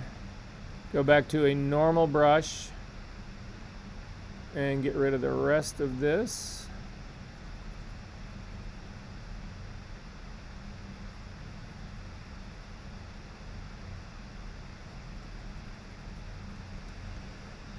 Then I'm going to come down and look at this area of her hair. So you get down to this area of her hair. We haven't done anything about the white part of her hair, but the black background is pretty black now. So I'm going to hit the X key to get white to be my foreground color.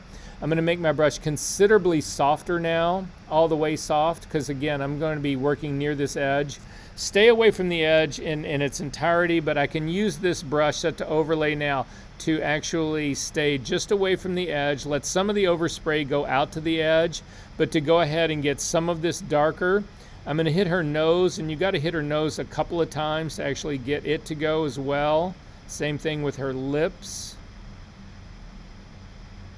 And once you get down to her, actually I did all of that part on normal. That's why it didn't work. So let me go back in time. Make sure that this is an overlay brush. And let's do that all again.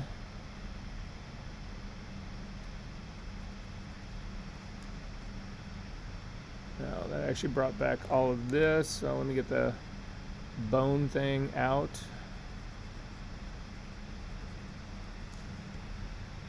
And then her nose. Again, I'm hitting on multiple areas there to build up density. And that gets her mouth pretty good and her chin area pretty good. So I'm just caring about the edge now. That's the only thing that I'm working on. Stay away from this outside edge out here. There's a little bit of area out there that you might try to get, although I'm not happy with that, so I'm not going to do that. I'm going to run my way down along the edge.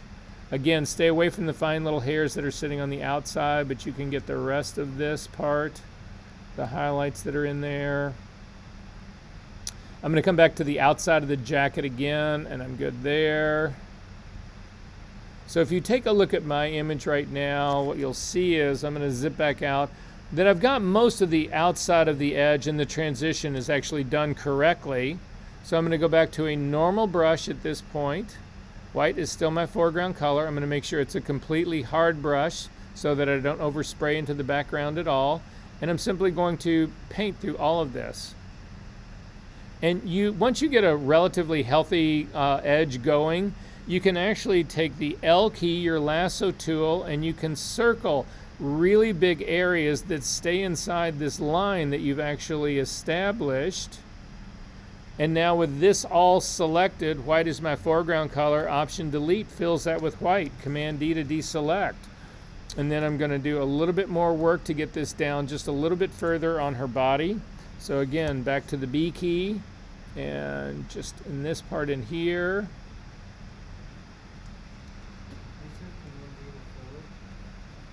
No, Option Delete. It's the fill commands we keep using over and over and over again. All right, so basically I've got the parts that I want here. So I've got her head is actually, I'm also going to go after just a little bit more of the background. So X key to go to my darker color here. I'm just giving myself a little bit of room around this guy so that I don't run into any problems. Again, I don't worry about the rest of the background. I'm not worried about her jacket. I'm not worried about any of those other parts. This is just giving me her head.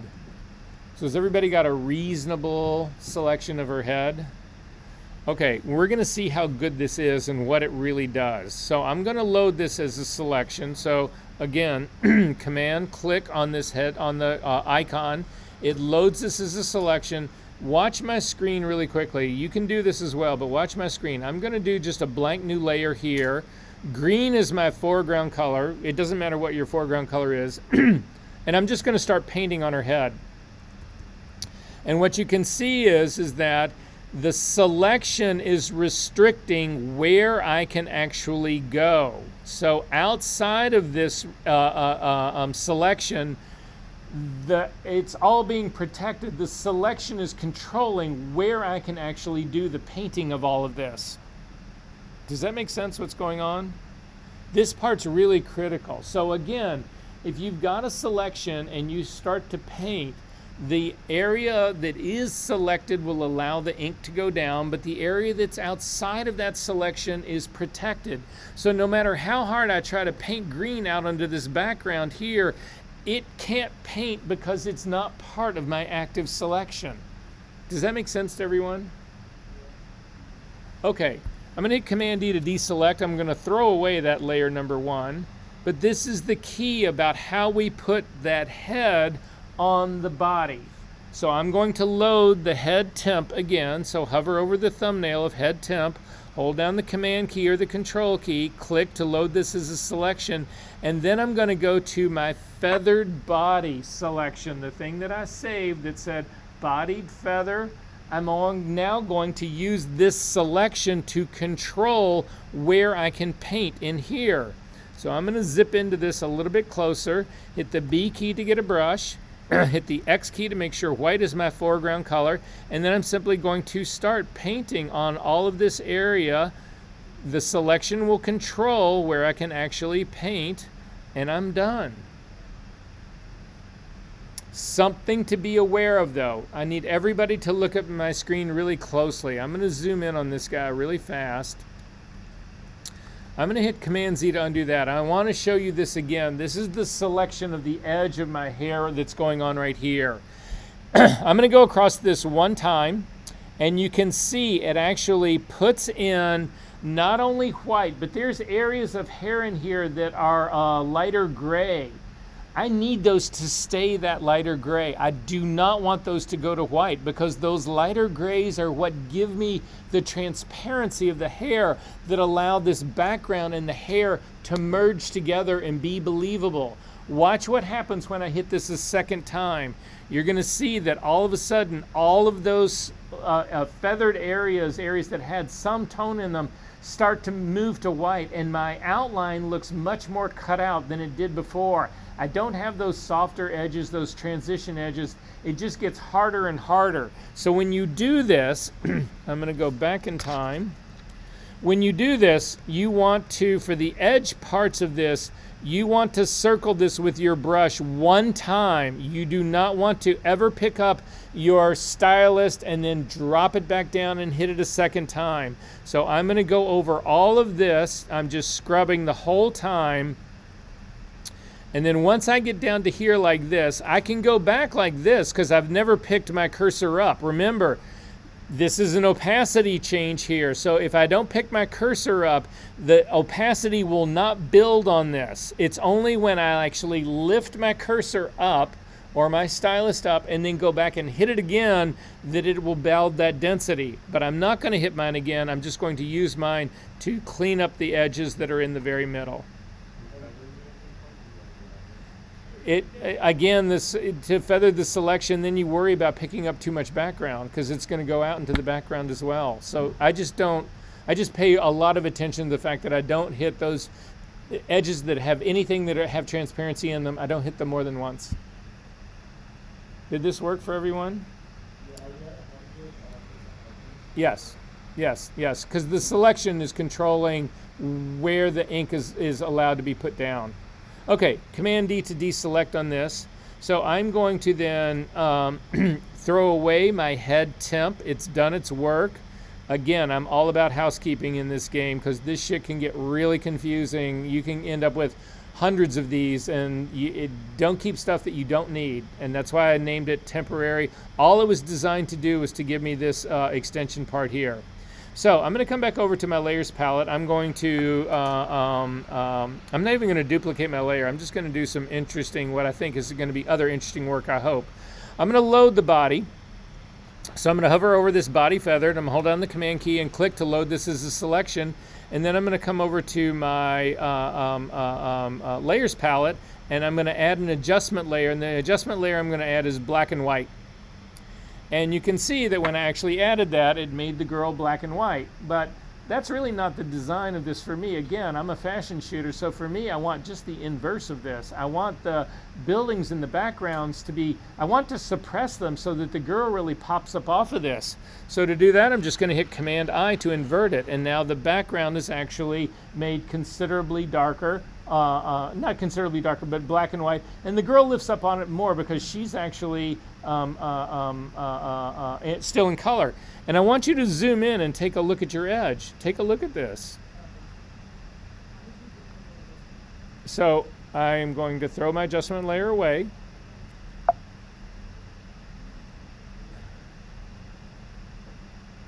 So hover over the full mask that you made.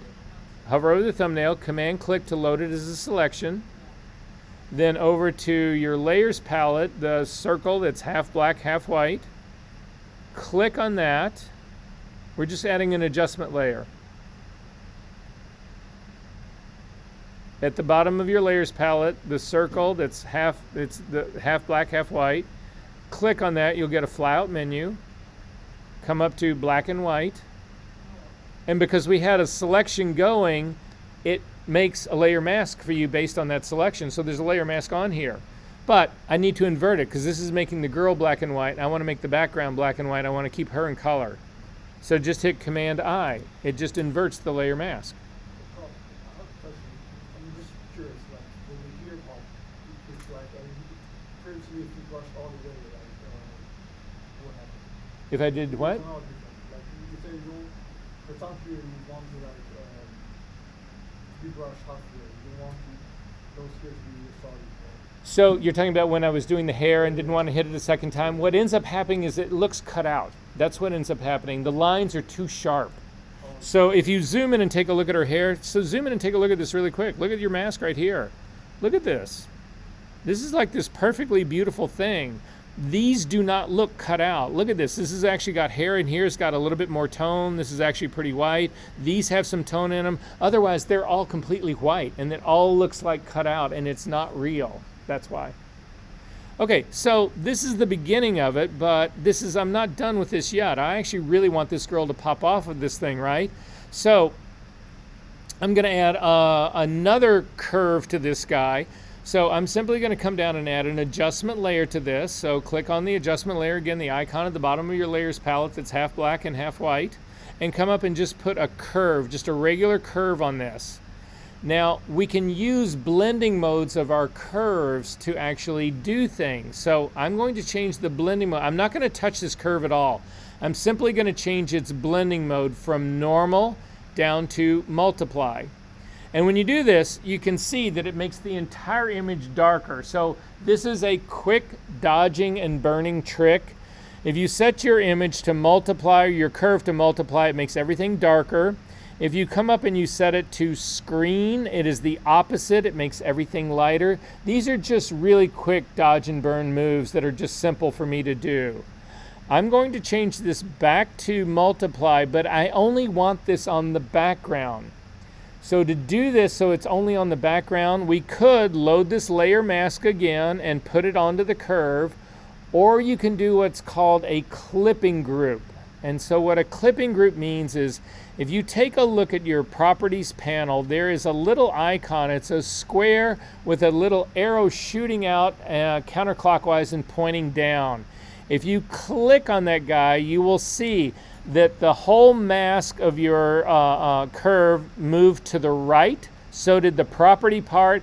And then there's this little arrow that's pointing down. And what that arrow pointing down is saying is, I'm going to use the mask on the layer underneath this for this layer. And so you can see this mask now is controlling where this curves layer is actually being applied. And it makes the background now is the only thing that's actually being made darker. Make sense? This looks too extreme to me, so I'm simply going to take the opacity of this curves layer and I'm going to back it off. And this is my image.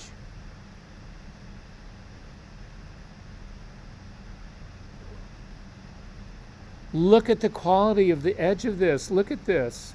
Can you spot any flaw in this? Look at this. Flawless. Look at the edge of the skirt. All of this. Look at the edge of this. You can't do this any other way. So again, the pen tool here is a huge, huge, huge friend of yours. Questions about any of this? Okay. Say what?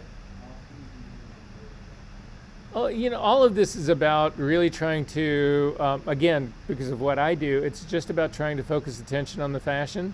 So I'm really trying to, I don't want this to look like she's in the studio on a black background. I'm trying to keep atmosphere in there, but I'm really trying to suppress it so that she leaps up off the page. Look at how much she leaps up off the page. I mean, if you turn both of these off, this is where we were. Ain't no leaping off that page, right? This is a completely different animal. And so that, I mean, this is strictly, for me, it's a visual thing. I mean, it's choosing to do it that way. But I think that that's a big element that happens in this class, or should happen in everyone's career here. This is like, I'm not going in here shooting a picture and saying, okay, I have to have everything. I mean, there are ways, I swear to you, there are ways that you can go in here and actually create this, except for the black and white part. There's ways that I can go in here. I could light the girl outside and then use the available light for the and really suppress the available light for the outside, for the background. I can actually turn day into night if I've got strobes on the outside.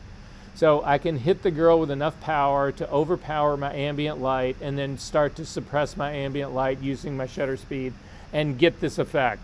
It won't make the background black and white, but it'll make it really, really dark. So that would be another trick of doing it. But that means I'm hauling out lights for this, and I've got a generator out here, and I've got sandbags on all of it to keep the light from falling in the wind. And there's just, I mean, it's a whole production, right? And I shoot that way, but if I don't have to, this is a whole lot faster and easier for me. Yeah. Ambient light with reflectors. Yeah. It's this kind of shit right here. This is like, it was my career, this kind of thing. Are there questions about any of this? Okay. There's one other thing I wanted to show you guys, but it's been a long day and we've only got 2 minutes left, we only got 2 minutes left. So I'm going to call it a day here. Did everybody get a chance to drop their homework? Did anybody have any problems getting their homework in? I'm going to show you what I have so you can make sure that your stuff did get in, and then we are all out of here. Do we need to say this? No. Okay guys, so this is what I have, and if you're not in here, I don't have it.